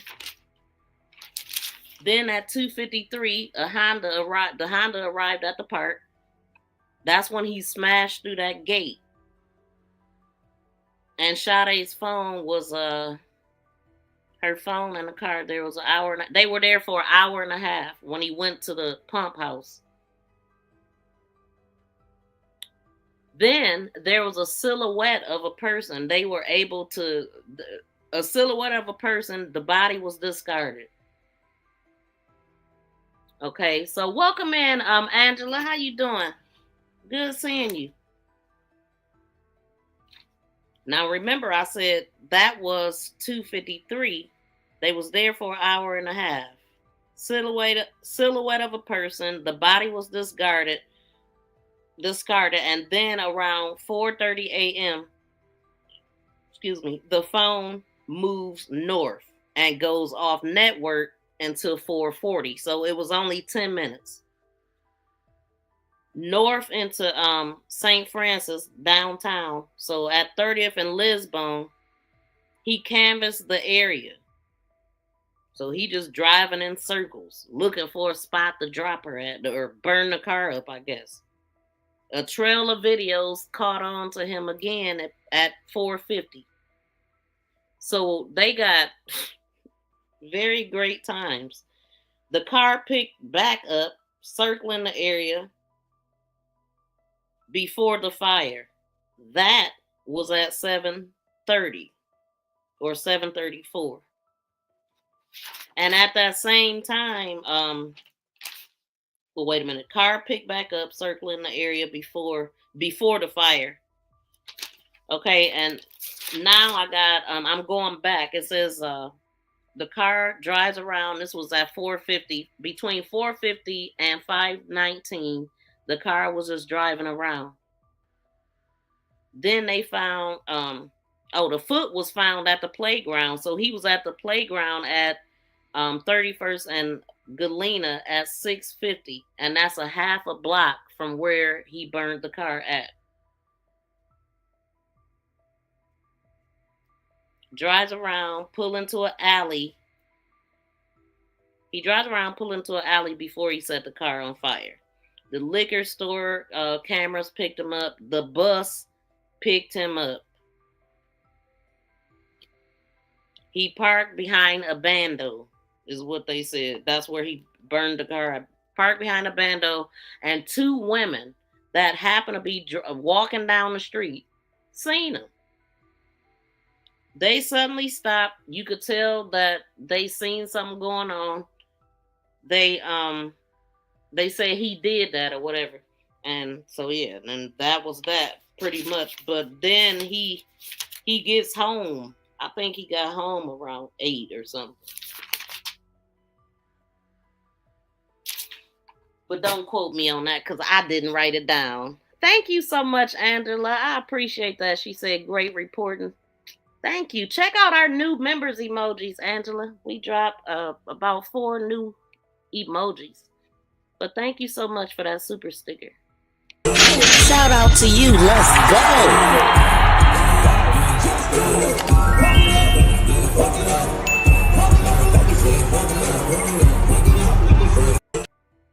Thank you so much. Okay, and so we started this thing out talking about the all of these races that we're seeing circulating on social media. It's a concern for me. It definitely should be a concern if you Black. We got to keep our head on a swivel, and just pay attention. What a evil and hateful individual he absolutely was. Not a care in the world, a care in his heart, not for her. He'll never tell because he's too busy trying to act like he didn't do nothing. And it's really sad. So I was able to find a couple of things before I leave. Some of the other stuff on my thumbnail I'm going to have to come back to. But these were these are the faces of the racist people that we was looking at today. The guy at the top is the guy that was doing all this talking. That's him. And they didn't put him up. They didn't put up his address, his record or whatever. So, and also I found AJ's GoFundMe. Last time, I had found a screenshot. It was $13,000. Look how much money they done raised for this man. You just gave him a hearty vacation because he can't go back to work. He was at work. And here we got this guy. 5/12/2025, all the same guy I was just showing. So let's go to that.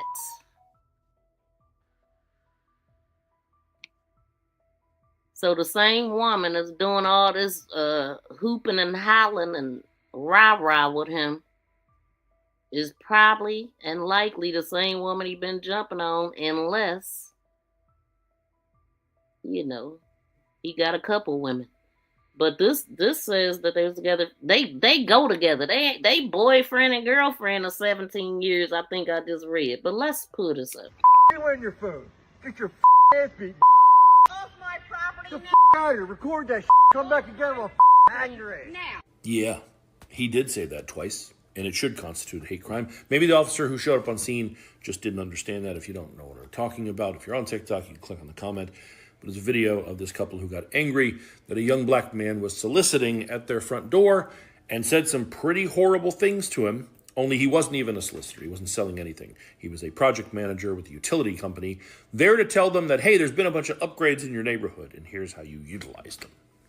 So, great that that's how they received him. Now, as I said, that officer who showed up didn't seem to understand it's a crime. Maybe others will. And you might see this and think, oh, good, he got arrested. And he did. But this has nothing to do with the situation in the video. No, Stephen Willie here has a little bit of a record. Most recently, battery domestic violence, and that was this year. So, class act, this guy. He and his wife, Cheryl Gregg, which, hang on. Okay, yeah, the two of them. Hopefully they will face consequences. At the very least, people who know them, people who live around them, can know exactly what kind of people that they are. And you all brought that on yourself. In the meantime, the young man who was involved has been unable to return to work because this was traumatic, understandably so. This is a GoFundMe that he set up. Very easy to go on GoFundMe and type help AJ provide, and it'll pop right up. Like in my story on Instagram, I'll probably put a link. But aside from that, if y'all want to give him a hand, send him a little something. I know it would be appreciated. And all right, so let's read the report. So this was from May of this year.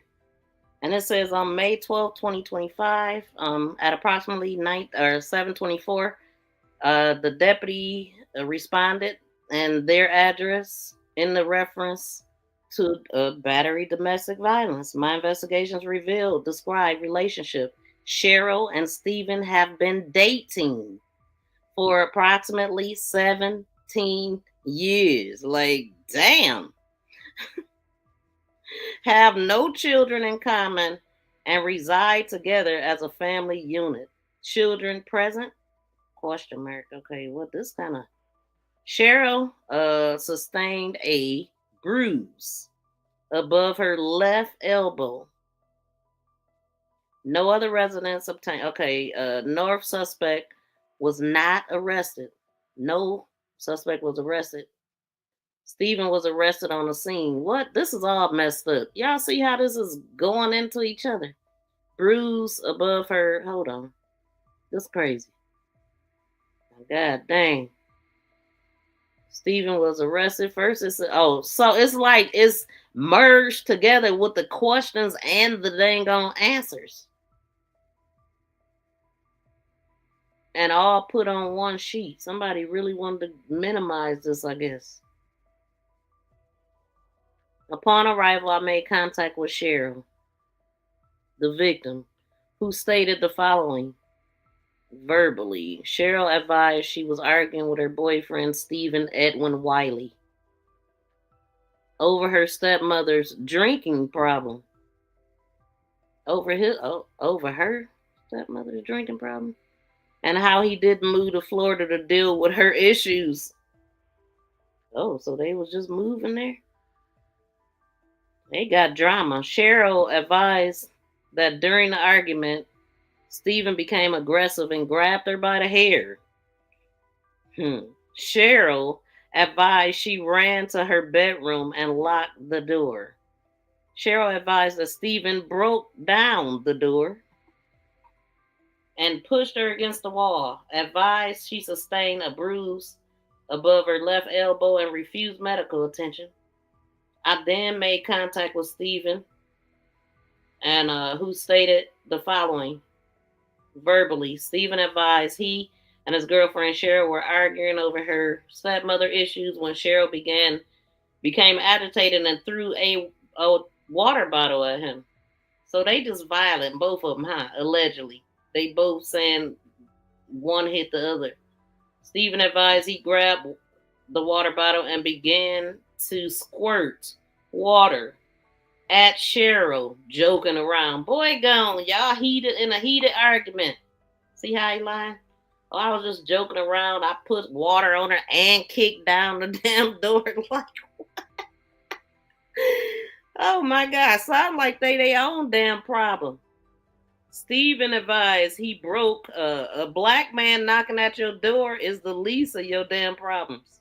Stephen advised he broke the door, unintentionally trying to open it. Didn't I read he kicked down the door? Anyway, Stephen advised he grabbed the water bottle and began to squirt her, joking. Stephen advised he broke the door unintentionally trying to open it. Did not sustain any injuries from this incident and refused medical attention. Both Cheryl and Stephen advised they have been dating for approximately 17 years. No children, okay, and reside together as a family unit. Okay, I read that. So all of the stuff is merged together. Advised she did not wish to testify and prosecute criminally for this incident. I provided Cheryl with a booklet containing legal rights and remedies, notice to victims, and a business card containing case number from this incident. I also completed a domestic violence worksheet. Victim request for confidentiality. Oh, too late for that. And authorization for release of confidential information. Cheryl refused to fill out a sworn written statement. Well, who called the popo? Cheryl did not allow me to take photographs of her injuries.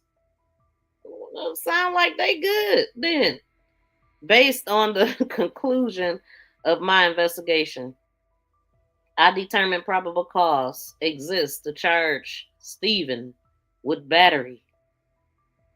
Stephen did actually and intentionally touch or strike Cheryl Ann against her will, and Cheryl was a family or household member of Stephen, violating Florida statute 784.03, was transported to BRC without further incident.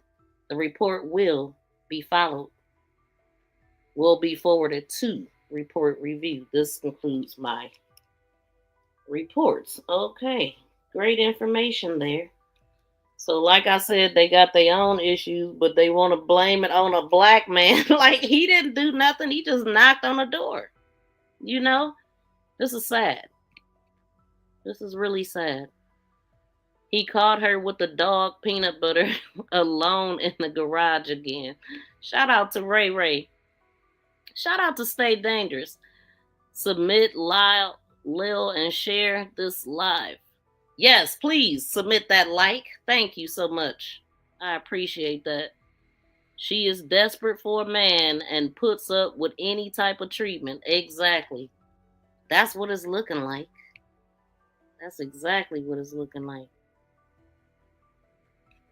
So wait, let's see. Hold on. Let me go on and finish out my thumbnail. Let's see. Oh. Now we talked about these people. They all up in each other's face.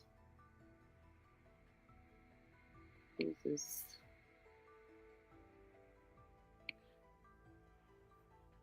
We'll wait for the other stuff. We will wait, because I'm gonna talk about Javion as well. I'm gonna talk about the truck drivers, so I'm not gonna finish out my thumbnail. I'm actually supposed to be on a call right now, but I definitely appreciate all of y'all coming through here. Let me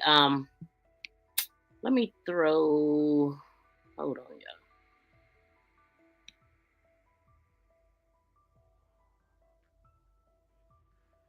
Join Sleuth Nation membership and become a sleuth for special members emojis, special badges by your name, and sneak peek videos. You fucking motherfucker! Keep on. Yeah, keep Hit on. me. Keep on. Because I want you to go to jail. I don't care. I want you to go to jail. Hey, bro, let it go, bro. No, you pick the right motherfucking one, motherfucker! I know who I am, what I do out here. Guess what? I don't think you know who I am and what I do out here! Now take this shit off my grass! Stop spraying our people's stuff. That ain't your stuff. That's the fucking road, motherfucker. Hey, Get off my shit! Finish this shit, bro. Bro, we can't finish this shit. She out here. Oh, damn, we have to watch this shit, bro. No, you ain't staying call the here. police. You're not allowed to park up here and block shit. And you're not allowed to be on my property. And you're on my fucking shell guard and ruin it. And then I'm gonna fucking sue your ass. You fucking think it's funny? Keep on making Bro, what Trent? Where's Trent? He said he on his way, bro. Yeah, he on his way and he gonna fucking stroke a check for 200.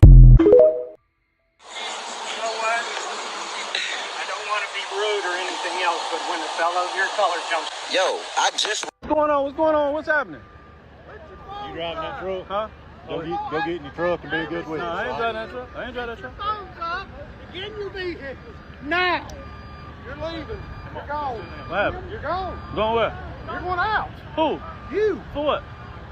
For videoing. For videoing, I'm going out. What is you talking about? Yeah. Closing. I'm done. Yeah. No, I'm done with this shit.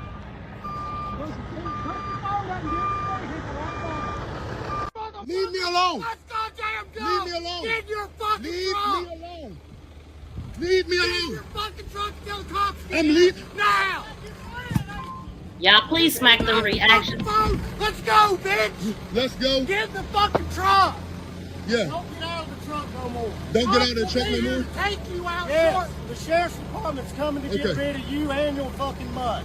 Okay. So stay in your truck. Yes, sir. Before something bad happens. Yes, sir. Yes, sir. Yes, sir. Yes, sir. Do it now. Yes, sir.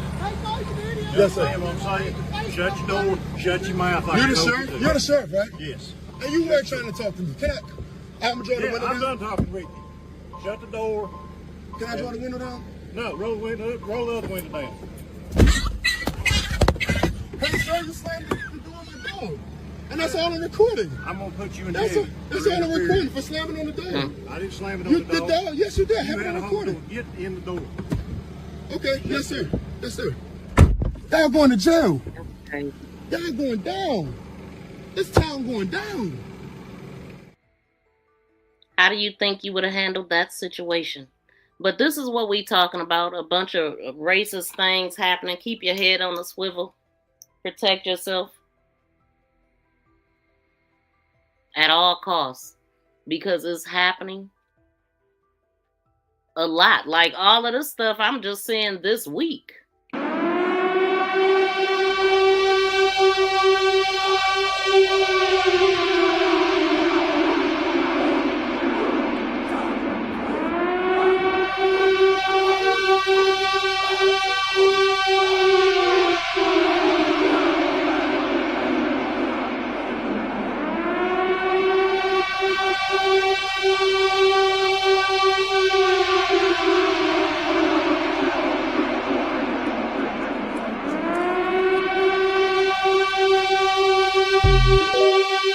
Are you a true crime sleuth looking to binge watch great content? Come on into my channel where I have a variety of videos, shorts, live streams, podcasts, playlists, members only videos, and also we have posts. Posts is a place where I share upcoming live streams, videos, calls to action, polls, quizzes, pictures, and ongoing conversations. Stand out and become a member with badges and special members emojis. Thank you for your like and subscription. Join Sleuth Nation membership and become a sleuth for special members emojis, special badges by your name, and sneak peek videos. Join. What's up, sleuths? Please be sure to visit the community daily. YouTube is now asking what's on your mind. The community is now a place that we can have ongoing conversations and is similar to Facebook. You as a subscriber can tap into any conversation on the community. Here you will find a variety of things, even things that's not related to crime. I'm looking forward to getting to know all of you. What's up? Yes, and also I'm looking forward to getting to know all of y'all in the chat as well. Y'all was super quiet today. And but I appreciate everybody that tuned in. We had about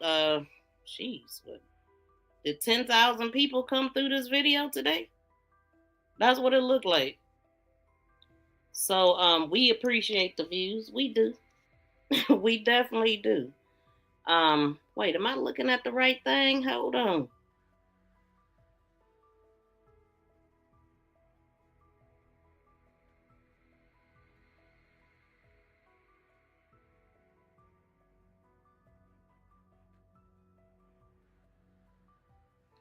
Yep, that's what it says.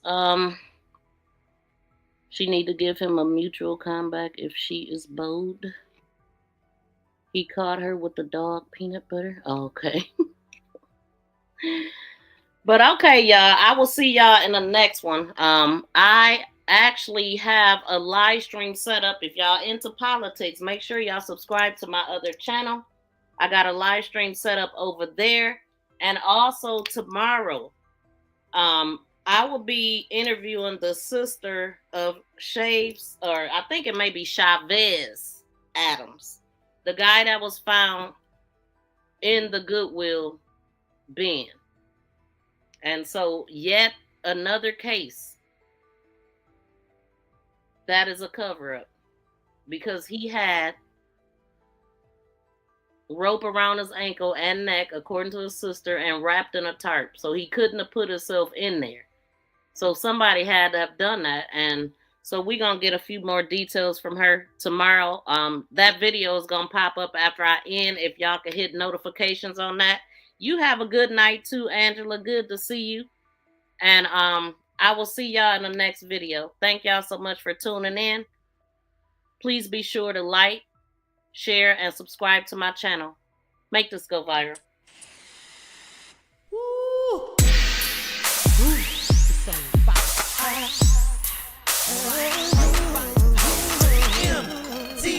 MTGBLLC.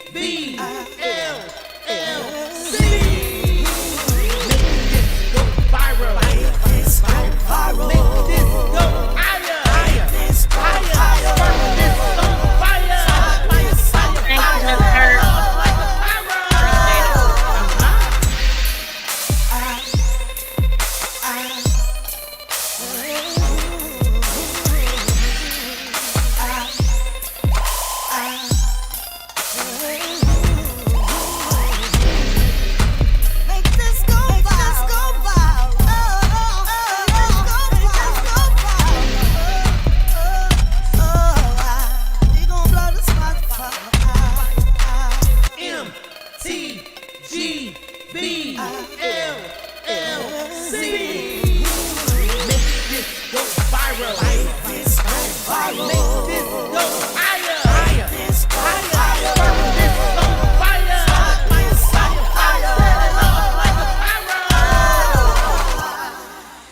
and love, y'all. We out.